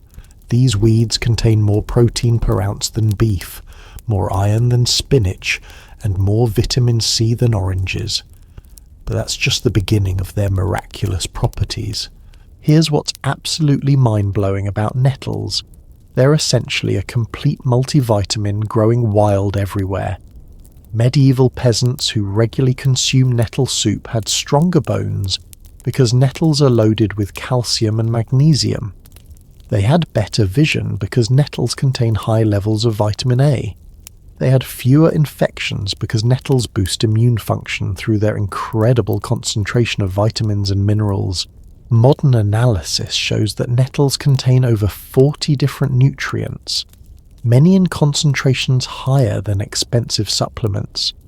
But Heloise knows secrets about nettles that go far beyond basic nutrition. She understands that young spring nettles have different properties than mature summer nettles. The young leaves are tender and perfect for eating, while older leaves become tough but develop stronger medicinal properties. She knows that nettle seeds, harvested in late summer, are an incredibly potent energy food that can restore vitality to exhausted people. She even knows that nettle root has completely different uses. It helps with urinary problems and prostate health. The preparation methods for nettles were incredibly sophisticated. Heloise doesn't just throw them in a pot and boil them. She knows that brief steaming preserves the maximum nutrients while neutralizing the sting. She understands that nettle tea made from dried leaves has different effects than fresh nettle soup. She's developed techniques for making nettle powder that can be stored for months and added to other foods to boost their nutritional value. Move with her to the next stop, a cluster of dandelions growing in a sunny meadow. Modern people spend fortunes trying to eliminate these weeds from their lawns, but Heloise sees something completely different. She sees one of nature's most powerful detoxifying medicines. Every part of the dandelion plant is not just edible, but incredibly beneficial for human health. The leaves, which taste bitter to modern palates accustomed to processed foods, are packed with vitamins A, C, and K, plus incredible amounts of potassium. Medieval peasants who ate dandelion leaves regularly had healthier kidneys and better fluid balance.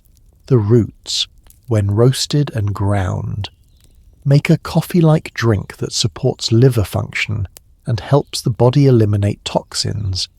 The flowers can be made into wine or jelly, providing nutrients and calories while lifting spirits during dark times. But here's what's truly remarkable. Heloise understands the seasonal timing of dandelion harvesting in ways that maximize medicinal benefits. Spring leaves, before the flowers appear, are less bitter and perfect for eating fresh. Summer flowers contain the highest concentration of beneficial compounds. Fall roots are at their peak potency for medicinal use. She's essentially practicing precision medicine using nothing but careful observation and generational knowledge. Watch as she moves to a shaded area where wild garlic grows in abundance. This isn't the garlic you buy in grocery stores. These are wild plants with smaller bulbs but incredibly powerful properties.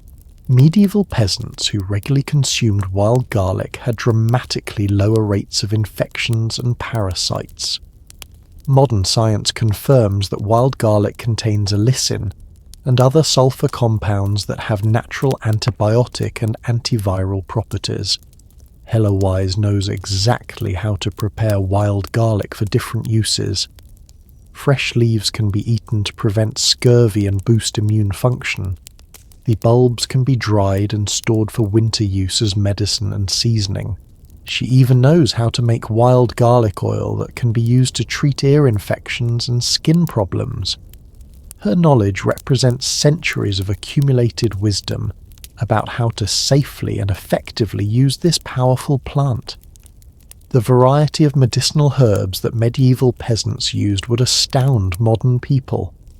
Heloise carries knowledge of dozens of plants that could treat everything from headaches to broken bones. Willow bark for pain relief, the same compound found in modern aspirin. Hawthorn berries for heart problems. Elderberries for immune support. Rose hips for vitamin C. Each plant required specific knowledge about when to harvest, how to prepare, and how to dose safely. But here's what's truly incredible. Many of these folk remedies are being validated by modern scientific research.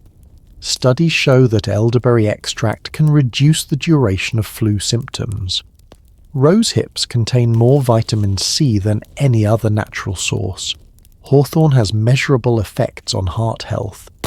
Medieval herb women like Heloise were practicing evidence-based medicine centuries before the scientific method was developed. The social role of herb women was crucial in medieval communities. They were the primary healthcare providers for peasant families who couldn't afford physicians. Their knowledge was passed down through generations of women, creating an informal but incredibly effective medical system. Villages with skilled herb women had lower infant mortality rates and better overall health outcomes. Different regions developed specialized herbal traditions based on local plants and conditions. Mediterranean communities used different herbs than northern European villages. Coastal areas had access to seaweeds and salt-tolerant plants with unique properties. Mountain communities developed expertise with alpine herbs that could survive harsh conditions. Each tradition was perfectly adapted to local health challenges and available resources. The preparation techniques for herbal medicines were incredibly sophisticated. Helawise knows that some herbs need to be used fresh, while others are more potent when dried. She understands that certain herbs should be extracted in alcohol while others work better as water-based teas.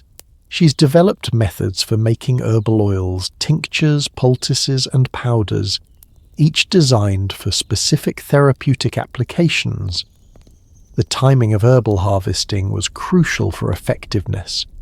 Helawise knows that many herbs are most potent when harvested at specific times of day or lunar phases.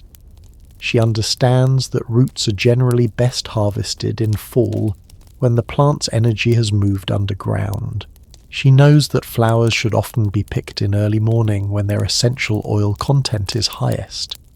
This timing knowledge was the difference between effective medicine and useless weeds. The preservation methods for herbs were essential for year-round health care. Helawise has developed techniques for drying herbs that preserve their potency while preventing mold and decay. She knows how to store different herbs in the right containers to maintain their effectiveness. She's created systems for organizing her herbal pharmacy so she can quickly find the right remedy in emergency situations. The knowledge required to be an effective herb woman was staggering.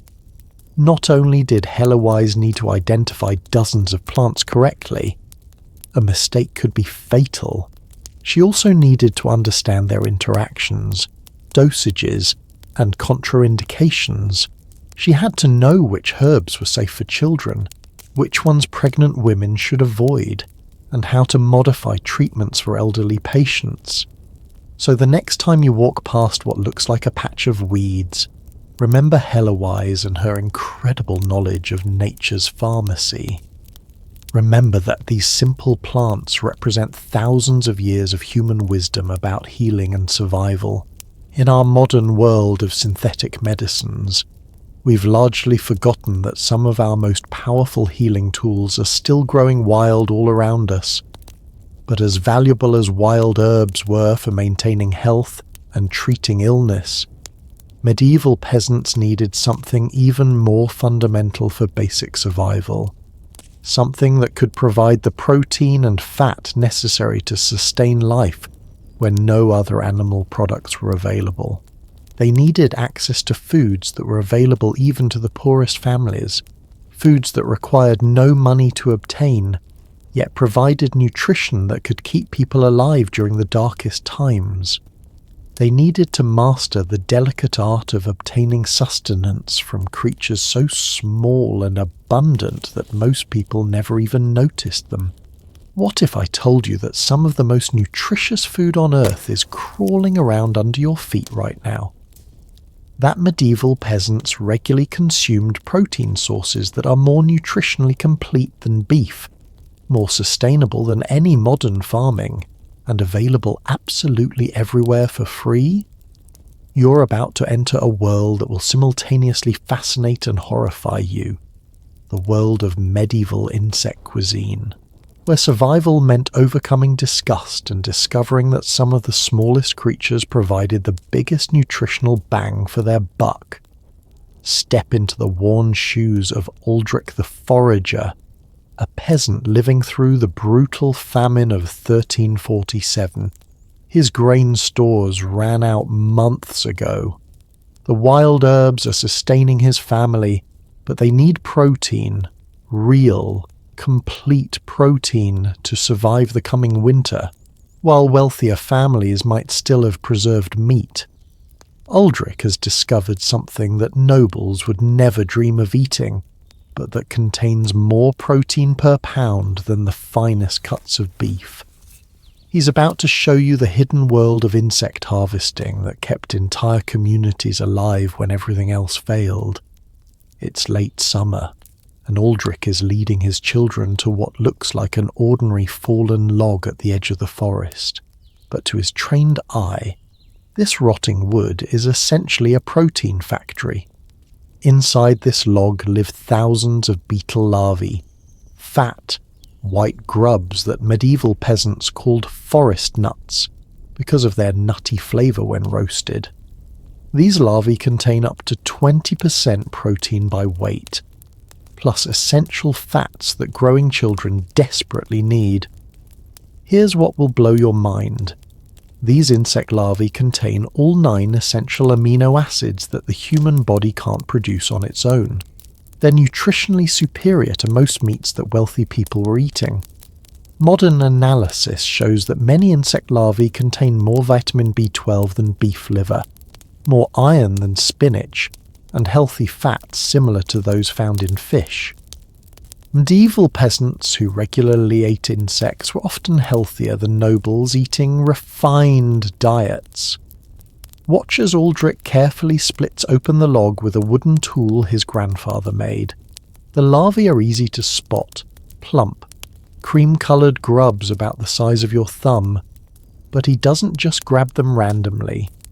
Years of experience have taught him to identify the best specimens. Healthy larvae are firm and active.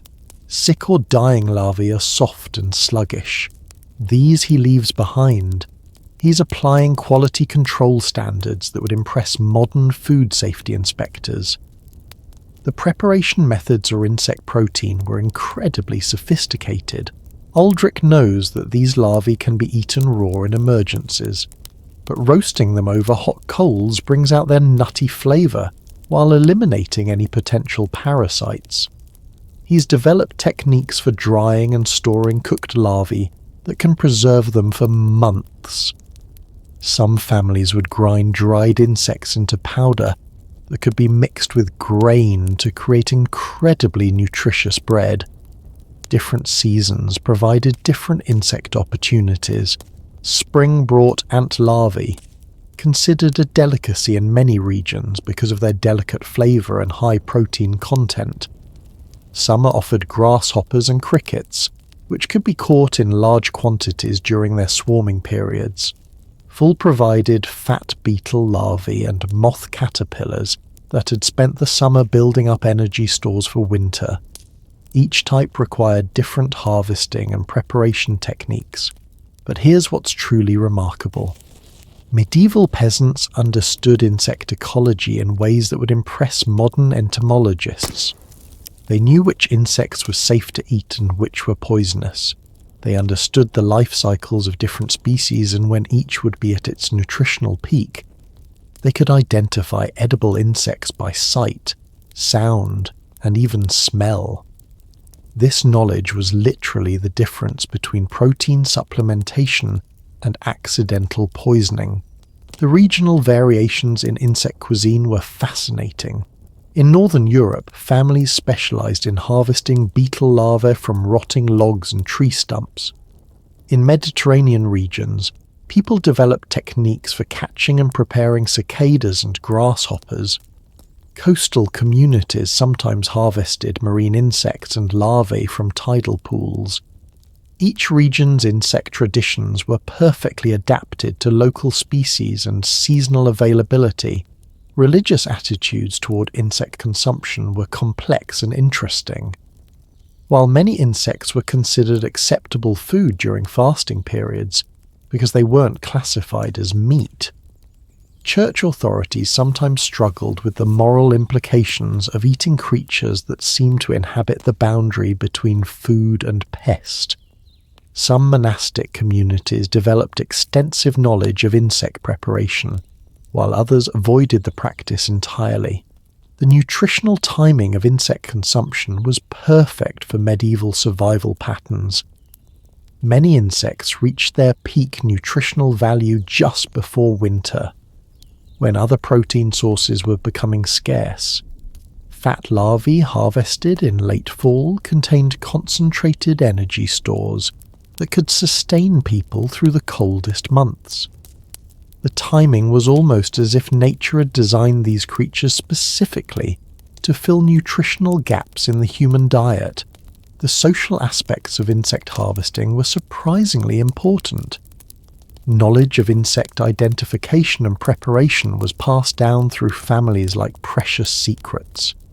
Children learned to overcome natural disgust responses and appreciate insects as valuable food sources. Communities would sometimes organize group harvesting expeditions when large populations of edible insects were available. The preservation techniques for insect protein were incredibly advanced. Aldrich knows how to smoke insects to create long-lasting protein stores. He understands which insects can be dried whole and which need to be processed first. He's developed methods for rendering insect fat that can be used for cooking and preservation. Some families created insect-based pastes that could be stored in sealed containers for months. But here's what's absolutely mind-blowing. Many medieval insect preparation techniques are being rediscovered by modern sustainable food advocates.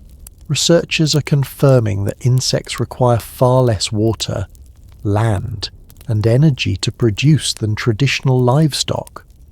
They produce fewer greenhouse gases and can convert organic waste into high-quality protein more efficiently than any conventional farming method. The medical applications of certain insects were extraordinary. Medieval physicians prescribed specific insects for different health conditions. Ant larvae were used to treat respiratory problems. Certain beetle grubs were believed to improve digestion. Some communities used insect-based preparations to treat skin conditions and wounds. While some of these applications were probably superstitious, others may have had real medicinal value that we're only beginning to understand. The harvesting tools for insect collection were simple but effective. Eldrick uses specially designed wooden picks for extracting larvae from logs without damaging them. He has woven baskets with specific mesh sizes for catching different types of flying insects. He's created simple traps that can capture ground-dwelling insects overnight. Each tool was crafted for maximum efficiency with minimal resources. The quality assessment for insect protein required incredible skill. Aldrich can tell by looking at a larva whether it's ready for harvest or needs more time to develop. He knows how to identify insects that have been feeding on toxic plants and should be avoided. He understands seasonal variations in insect nutrition and adjusts his harvesting accordingly. This knowledge represented generations of careful observation and experimentation. The preparation methods varied dramatically based on the type of insect and intended use. Some larvae were roasted whole for immediate consumption. Others were chopped and mixed with grains to create protein-enhanced porridge.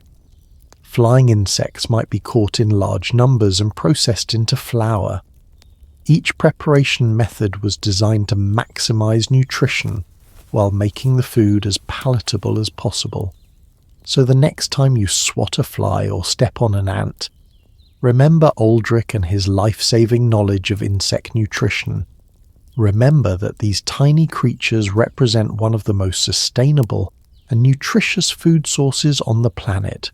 In our modern world of industrial agriculture, we've forgotten that some of our best protein sources are still crawling around right under our noses, but as valuable as insects were for providing complete protein during desperate times, medieval peasants knew they needed one more crucial element for true survival, something that was actually considered a luxury, something so precious that it was often used as currency.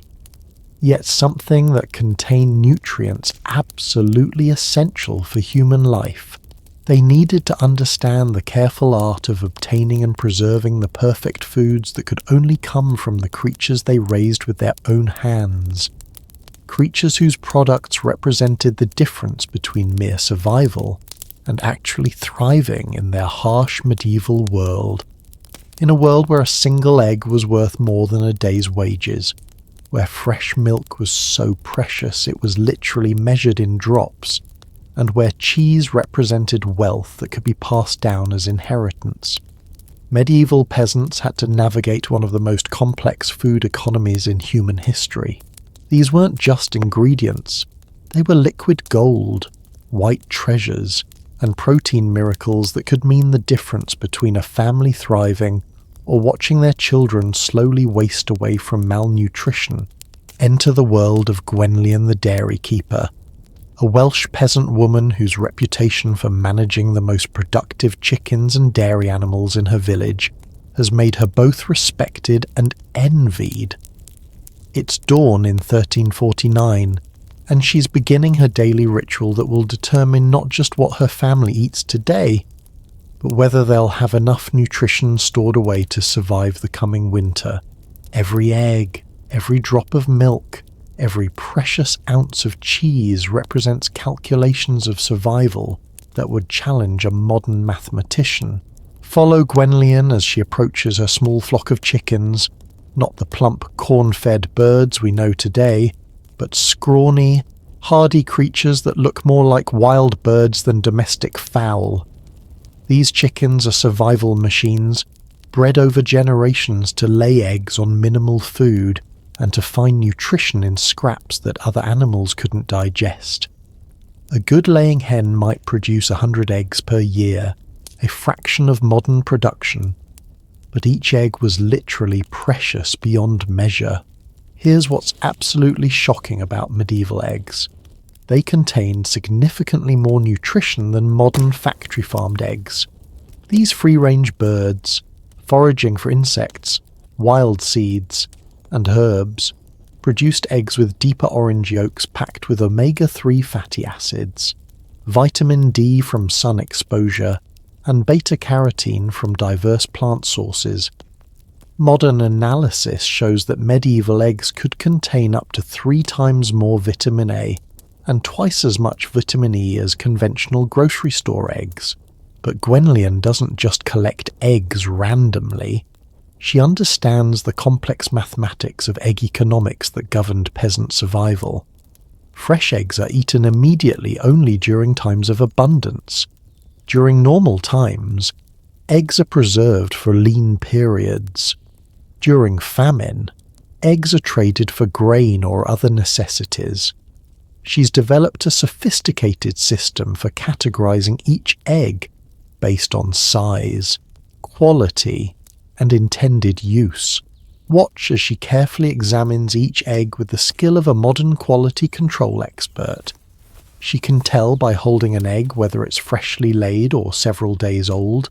She knows which hens produce eggs with the thickest shells that will store longest. She can identify eggs that are likely to hatch if incubated versus those that should be used for food. This knowledge represents the difference between maintaining her flock and accidentally eating her future breeding stock. The preservation techniques for eggs were absolutely brilliant. Gwenllian has mastered multiple methods for keeping eggs fresh for months without refrigeration. Some eggs are packed in salt, which draws out moisture and prevents bacterial growth. Others are coated in rendered fat that seals the shell and prevents air from entering.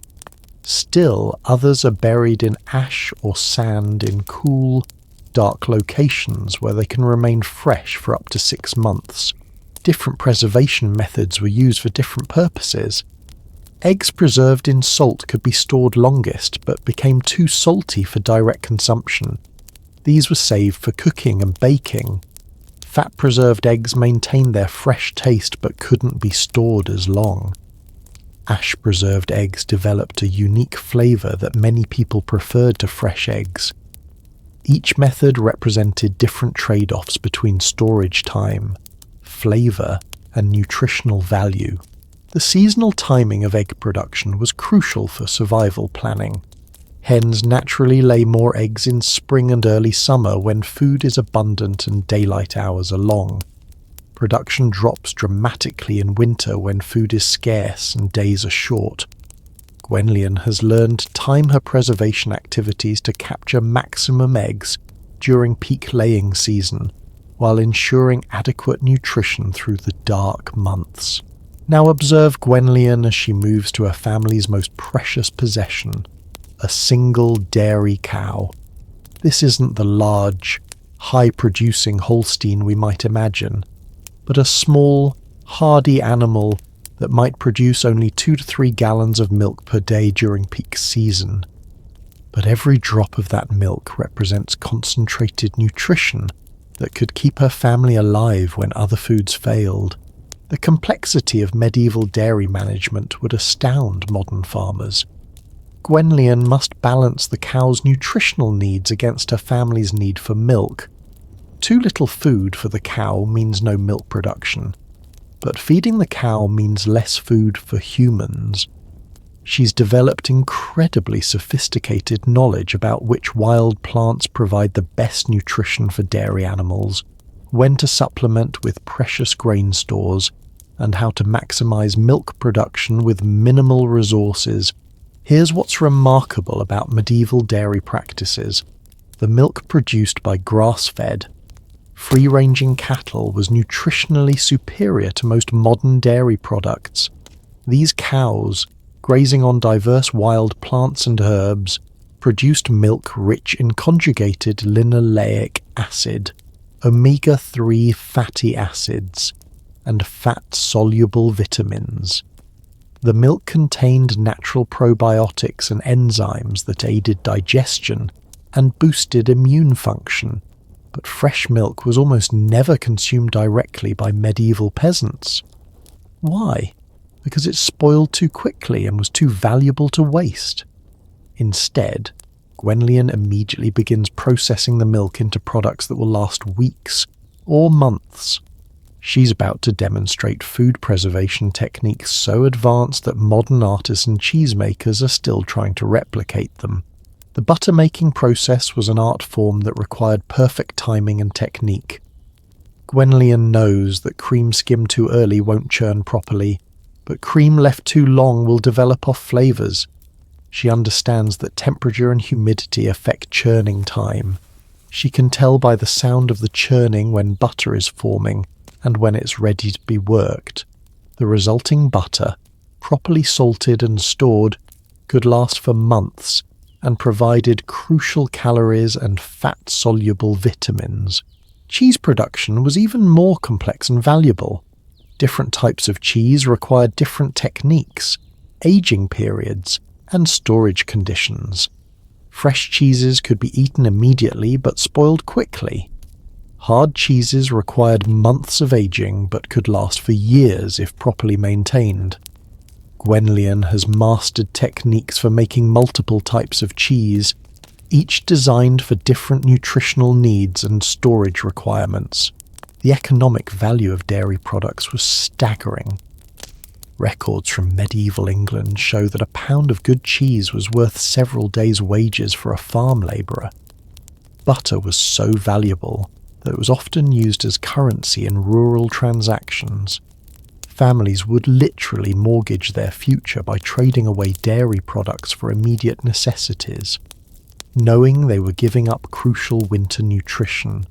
The religious aspects of dairy consumption added another layer of complexity to peasant nutrition.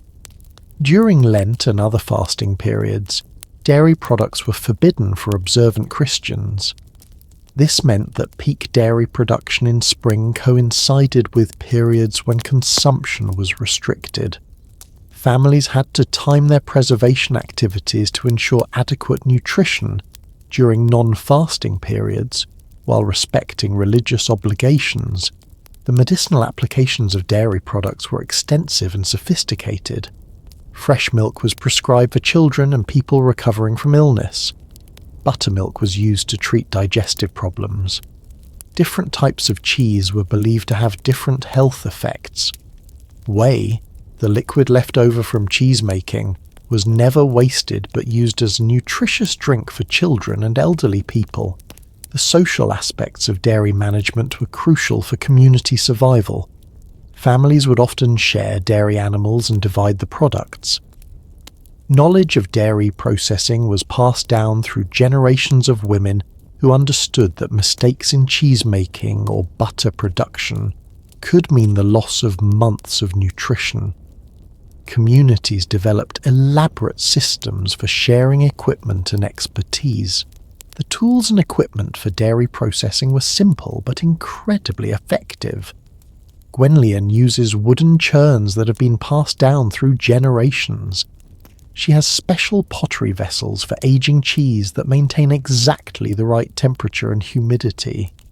She's created storage systems that protect dairy products from contamination while allowing proper aging. Every tool represents years of refinement and adaptation, so when you casually grab eggs and milk from your refrigerator, remember Gwenllian and her daily calculations of survival. Remember that these simple products represent thousands of years of human knowledge about animal husbandry, food preservation, and nutritional planning. In our modern world of abundance, we've forgotten that eggs and dairy were once precious beyond measure, but as valuable as these domesticated animal products were, medieval peasants understood that true food security required access to protein sources that couldn't be stolen, killed by disease, or lost to raids and warfare. They needed to master the ancient arts of hunting and foraging for wild proteins that existed beyond the control of lords and masters, proteins that required courage to obtain and wisdom to find safely. Every step through a medieval forest could be your last, not because of wolves or bears, but because you were hunting animals that belonged to the king, and the penalty for poaching was death. Yet despite this terrifying risk, desperate peasant families regularly crept into forbidden forests under cover of darkness, risking execution for a chance at the protein that could keep their children alive. Tonight, we're entering the deadly world of medieval poaching, where ordinary people became outlaws not for greed, but for survival itself. Meet Gareth the Silent. That's not his real name. But in the world of medieval poaching, real names could get you hanged.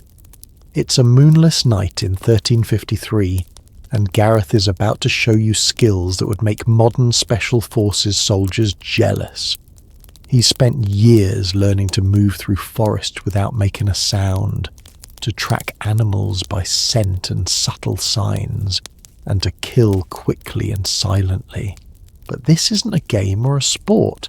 This is a desperate gamble where success means his family eats meat for the first time in months, and failure means orphaning his children. Here's what makes medieval poaching so absolutely terrifying. Almost every large animal in the forest belonged to the nobility. Deer, boar, rabbits. Even the birds in the trees were considered the exclusive property of lords and kings.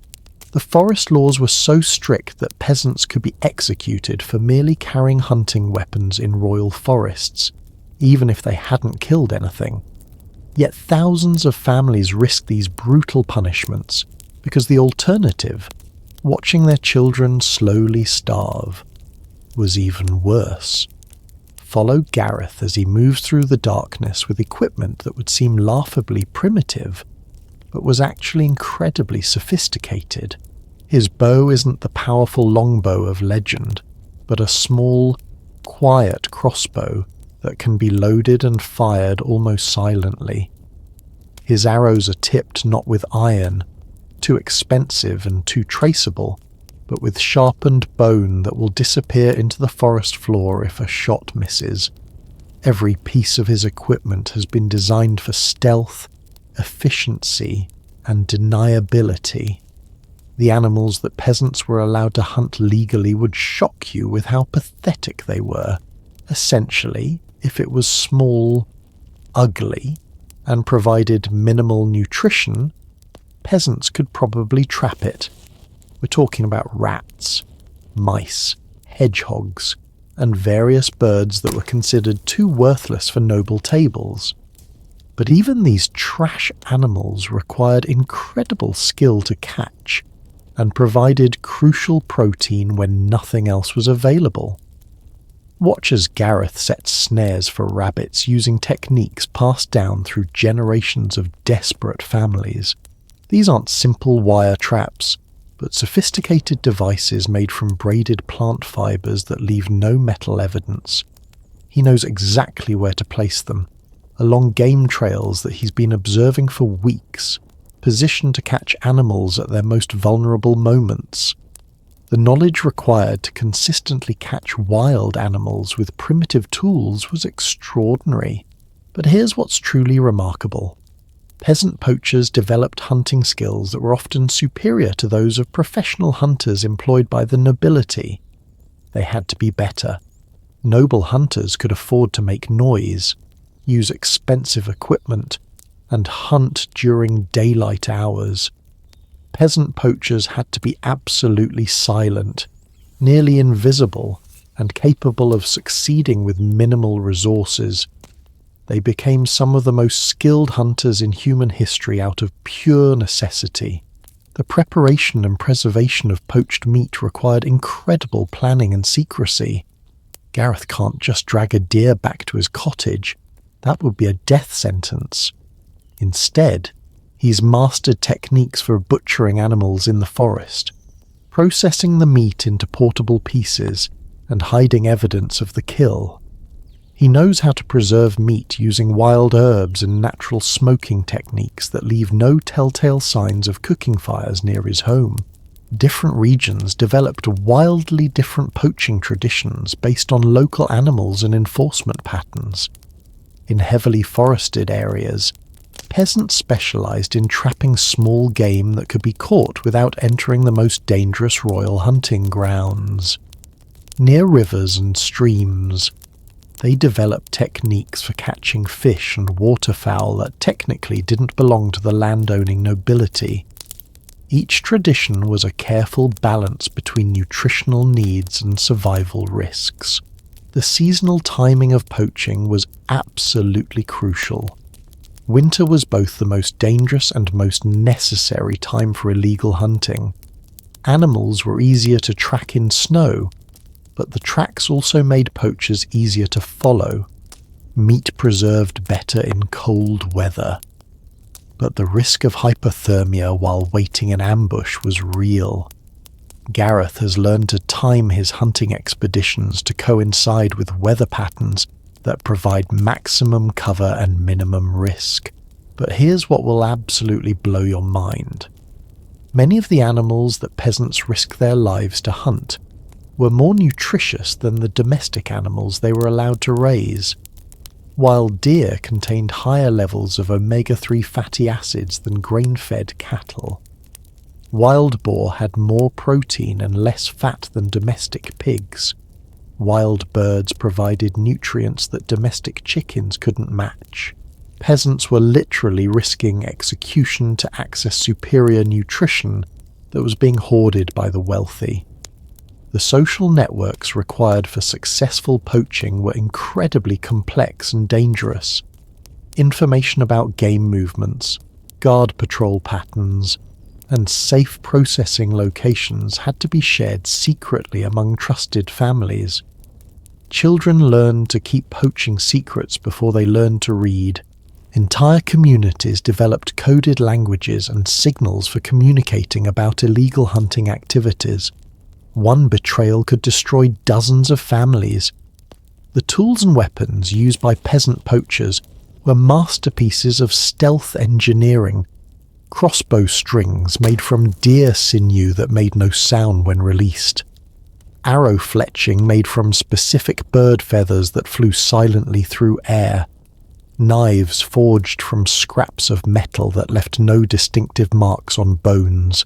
Every tool was designed to be effective while leaving minimal evidence that could be traced back to specific individuals. The processing techniques for wild game were incredibly sophisticated. Gareth knows how to butcher an animal so that different cuts can be distributed to multiple families, spreading both the nutrition and the risk. He understands which parts of animals spoil quickest and must be eaten immediately. He's mastered techniques for using every single part of an animal, not just for nutrition, but because wasting anything from a kill that risked execution was both foolish and dangerous. The legal consequences of poaching were absolutely brutal and designed to terrorize peasants into compliance. Records from medieval England show that poachers could be blinded, castrated, or executed depending on the value of the animals they killed. Some regions practiced forest justice, where suspected poachers were killed on sight without trial. Yet despite these horrific punishments, poaching continued because families faced the stark choice between risking execution and watching their children starve. The psychological impact of poaching on peasant families was enormous. Children grew up knowing that their fathers regularly risked their lives to provide meat for the family table. Women lived in constant fear that their husbands would be caught and executed, leaving them widowed and destitute. The stress of maintaining secrecy about illegal hunting activities affected entire communities for generations. The nutritional impact of successfully obtained wild game was transformative for peasant families. A single deer could provide more protein than a family normally consumed in months. The concentrated nutrition from wild meat could literally save malnourished children from permanent developmental damage. Families that successfully obtained wild game regularly had significantly better health outcomes than those that relied only on legal food sources. Religious attitudes toward poaching were complex and often contradictory. While church doctrine generally supported existing social hierarchies and property rights, many local priests understood that peasant families were poaching to prevent starvation. Some clergy quietly looked the other way when they knew families were supplementing their diets with illegal game. Others preached strict adherence to secular law regardless of the consequences. So when you see documentaries romanticizing medieval hunting, remember Gareth and his desperate nighttime raids into forbidden forests. Remember that for most people, hunting wasn't a sport or a pleasure. It was a terrifying gamble that could save your family or destroy it completely. The courage required to repeatedly risk execution for a chance at feeding your children represents one of the most desperate forms of parental love in human history. But as dangerous as hunting wild game was, medieval peasants knew there was another source of protein that was both more accessible and more reliable, yet required entirely different skills and knowledge to obtain safely. This protein source lived in waters rather than forests, operated under different legal restrictions, and could provide sustenance that was not only legal, but actually encouraged by religious authorities during certain times of the year. There was one day each week when medieval peasants could eat like kings, when the humblest fishermen had access to protein that nobles paid fortunes for, and when the Catholic Church actually encouraged people to consume foods that were otherwise too expensive for common folk. Friday, the day that transformed medieval nutrition and created an entire economy around a simple religious rule. But this isn't just about fish and fasting. This is about how one religious requirement accidentally created the most sophisticated food preservation and distribution system in medieval Europe. Join me in the muddy boots of Crispin the Fisher, standing knee-deep in the icy waters of a medieval English stream on a grey Friday morning in 1354.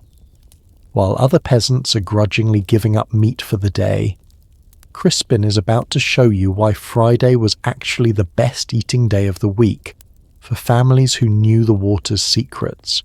He's not just catching fish, he's about to harvest protein that's more nutritious than the finest cuts of beef, using techniques so advanced that modern sustainable fishing advocates are trying to recreate them. Here's what's absolutely fascinating about medieval fishing. The Catholic Church's requirement to avoid meat on Fridays didn't just create demand for fish. It revolutionized how people thought about aquatic protein. Suddenly, every pond, stream, and river became a potential source of high-quality nutrition.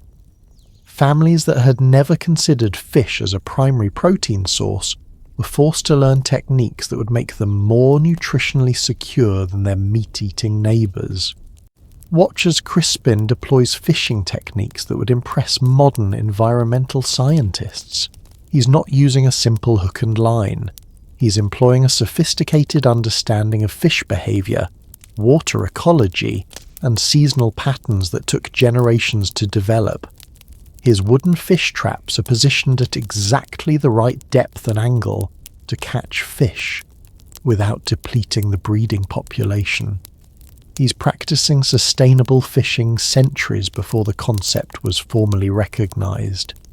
The variety of aquatic proteins available to medieval peasants was staggering. Beyond fish, they harvested crayfish from streams, collected freshwater mussels from pond bottoms, and gathered aquatic insects and larvae that provided complete nutrition.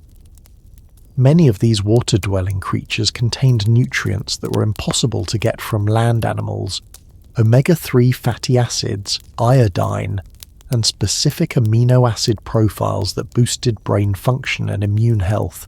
But here's what's truly mind-blowing. Medieval fish were significantly more nutritious than most modern farmed fish. These wild fish, feeding on diverse aquatic ecosystems unpolluted by industrial runoff, contained higher levels of healthy fats, trace minerals, and vitamins. A single medieval trout contained more omega-3 fatty acids than most modern salmon. The biodiversity of medieval waterways created fish that were essentially swimming superfoods. Crispin knows secrets about fish behaviour that would make modern ichthyologists jealous. He understands that different fish species feed at different times of day and in different water conditions. He knows which baits work best for specific fish during various seasons. He can read water patterns to predict where fish will be feeding. This knowledge was literally the difference between protein supplementation and going hungry on required fasting days. The preservation techniques for fish were absolutely revolutionary. Medieval peasants developed methods for smoking, salting, and drying fish that could preserve them for months or even years. Crispin uses a combination of salt, herbs, and controlled smoking that creates fish so well preserved they become more concentrated in nutrition over time. These techniques were so effective that preserved fish became major trade commodities across Europe. Different regions developed wildly different fishing traditions based on local waterways and available species. Coastal communities mastered techniques for harvesting sea fish, shellfish, and seaweed that created incredibly diverse and nutritious diets. River communities specialized in freshwater fish and aquatic plants.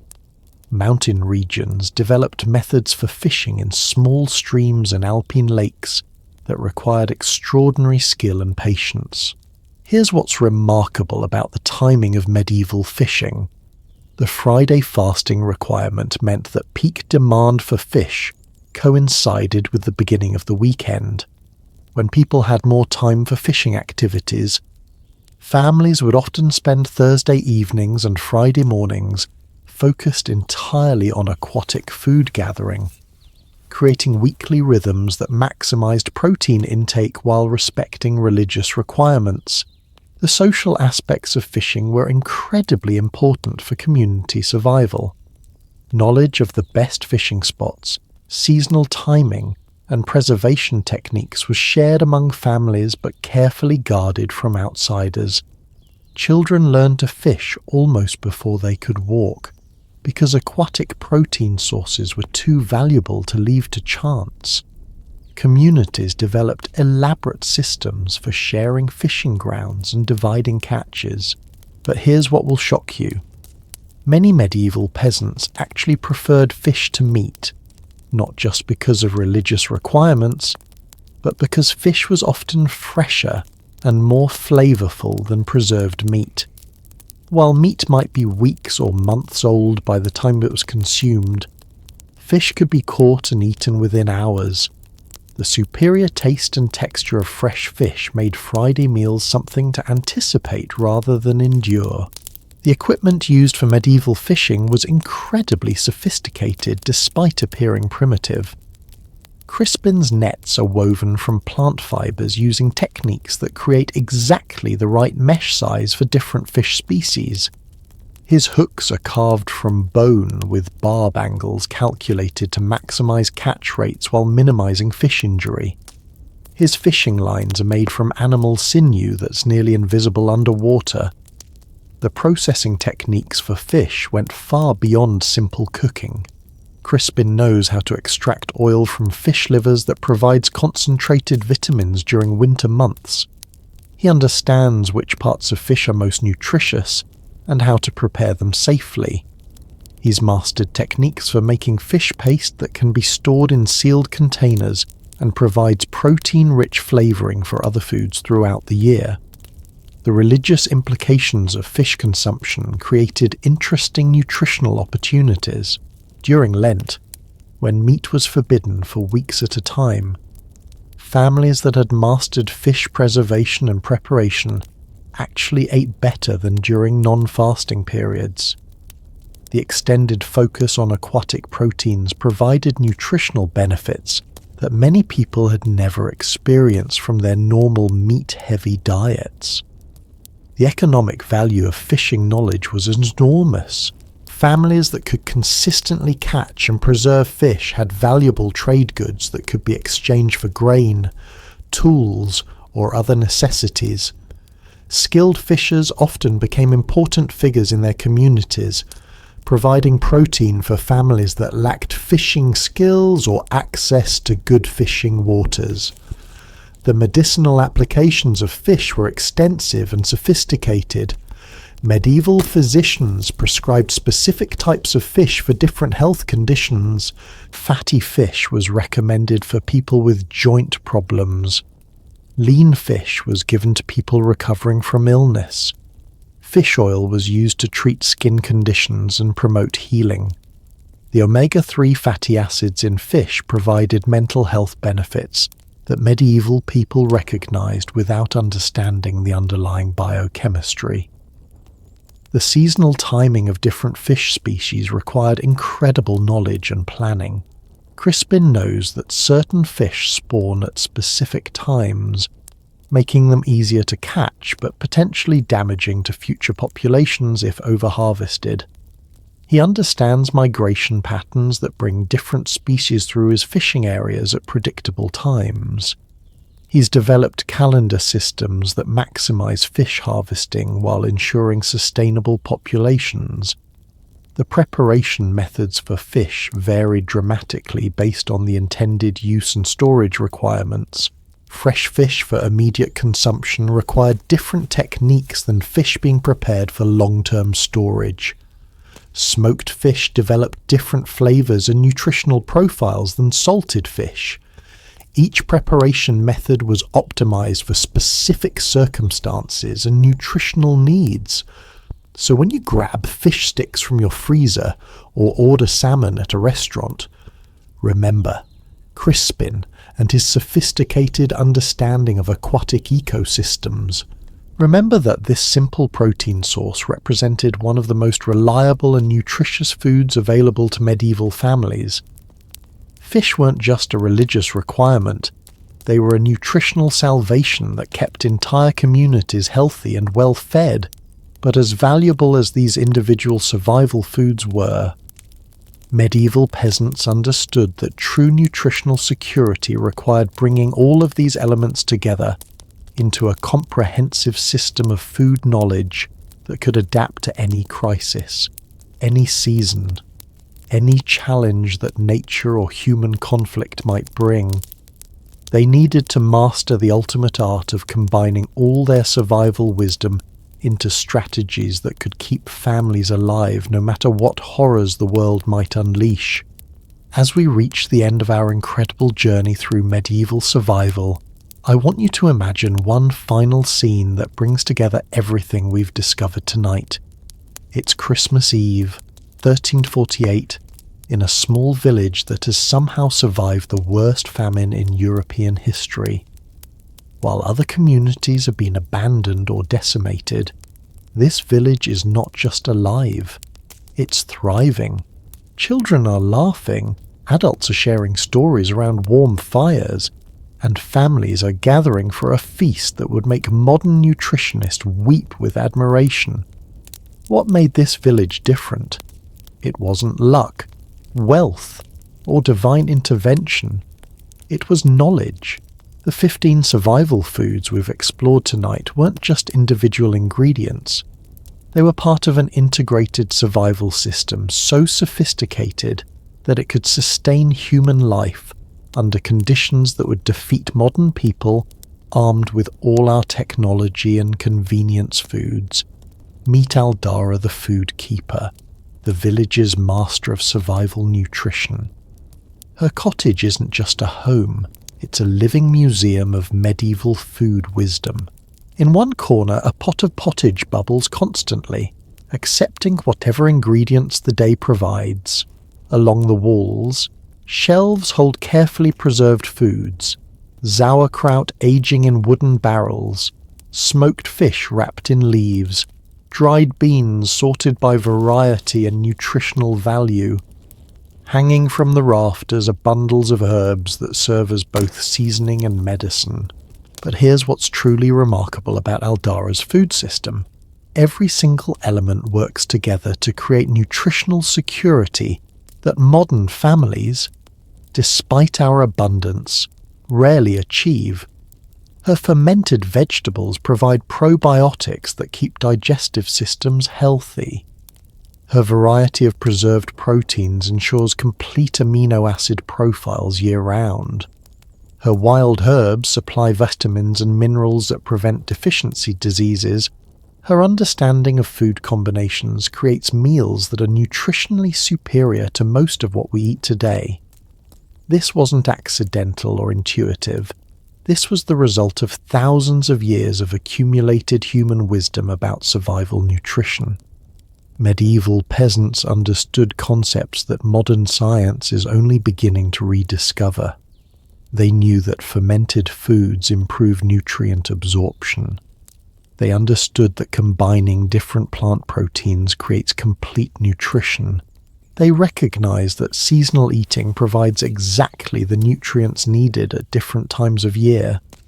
The social aspects of this food knowledge were just as sophisticated as the nutritional science. Information was shared strategically, enough to help the community survive, but carefully guarded to prevent valuable knowledge from being lost or stolen. Children learned not just what to eat, but when to plant, when to harvest, how to preserve, and how to prepare foods for maximum nutrition and safety.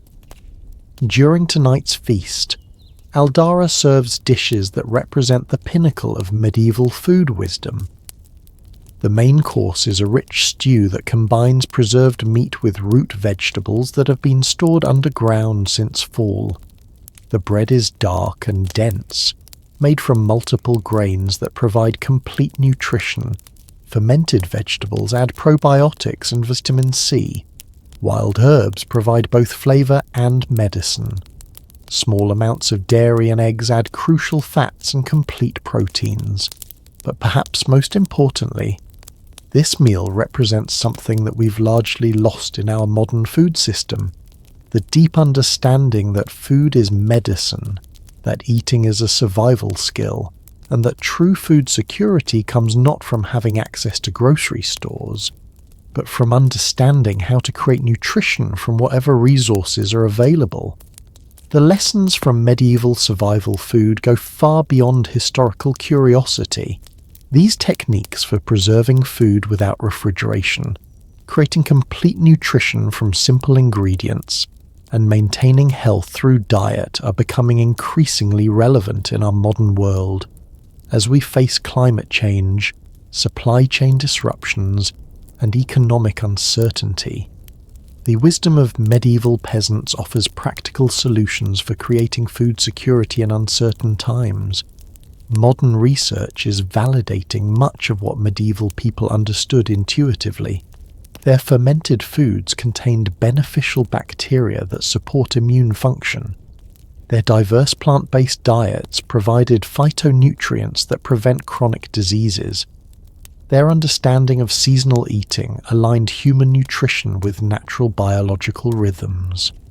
Their techniques for food preservation maintained nutritional value while extending shelf life.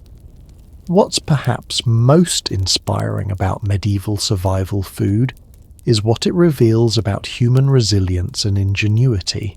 When faced with seemingly impossible challenges, crop failures, disease, warfare, climate disasters, ordinary people developed extraordinary solutions. They turned toxic plants into nutritious foods. They created preservation techniques that kept food fresh for years. They found protein sources in places where others saw only weeds and waste. The 15 survival foods we've explored tonight represent more than just ingredients. They represent the triumph of human intelligence over environmental challenges. Every technique, every recipe, every preservation method was developed by someone who refused to accept starvation as inevitable. These foods are testaments to the power of knowledge, observation, and determination. As we think about our own food choices and food security, medieval survival wisdom offers valuable guidance. The importance of diversity in our diets, the value of understanding where our food comes from, the benefits of traditional preparation methods, and the security that comes from having multiple food sources. These lessons are as relevant today as they were 700 years ago. The story of medieval survival food is ultimately a story about hope. Even in the darkest times, when everything seemed lost, there were still ways to find nutrition, maintain health, and sustain life. The knowledge that kept medieval families alive through the worst famines in human history is still available to us.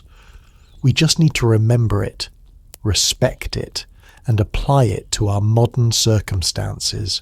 These 15 foods, pottage, dark bread, small beer, wild legumes, root vegetables, cabbage, barley gruel, lard, wild herbs, insects, eggs and dairy, wild game, fish, and all the preservation and preparation techniques that made them life-sustaining represent one of humanity's greatest achievements. Not monuments or weapons or works of art, but the quiet, persistent knowledge of how to stay alive when everything else fails. As Aldara extinguishes her candles on this Christmas Eve 6.5 centuries ago, her village sleeps peacefully, bellies full and bodies nourished by foods that most modern people would find strange or unappetizing. But these people understand something profound, that true wealth isn't measured in gold or land or status, but in the knowledge of how to sustain life itself. Thank you for joining me on this incredible journey through the world of medieval survival food. I hope these stories have given you a new appreciation for the ingenuity of our ancestors and perhaps some practical wisdom for your own life. The courage, knowledge, and determination of people like Aldara, Gareth, Crispin, and all the others we've met tonight remind us that humans are capable of surviving and even thriving under the most challenging circumstances. Until our next adventure through history's hidden mysteries, remember that every meal you eat connects you to thousands of years of human wisdom about survival, nutrition, and the fundamental art of staying alive. Sleep well, and may your dreams be filled with the resilient spirit of those who came before us.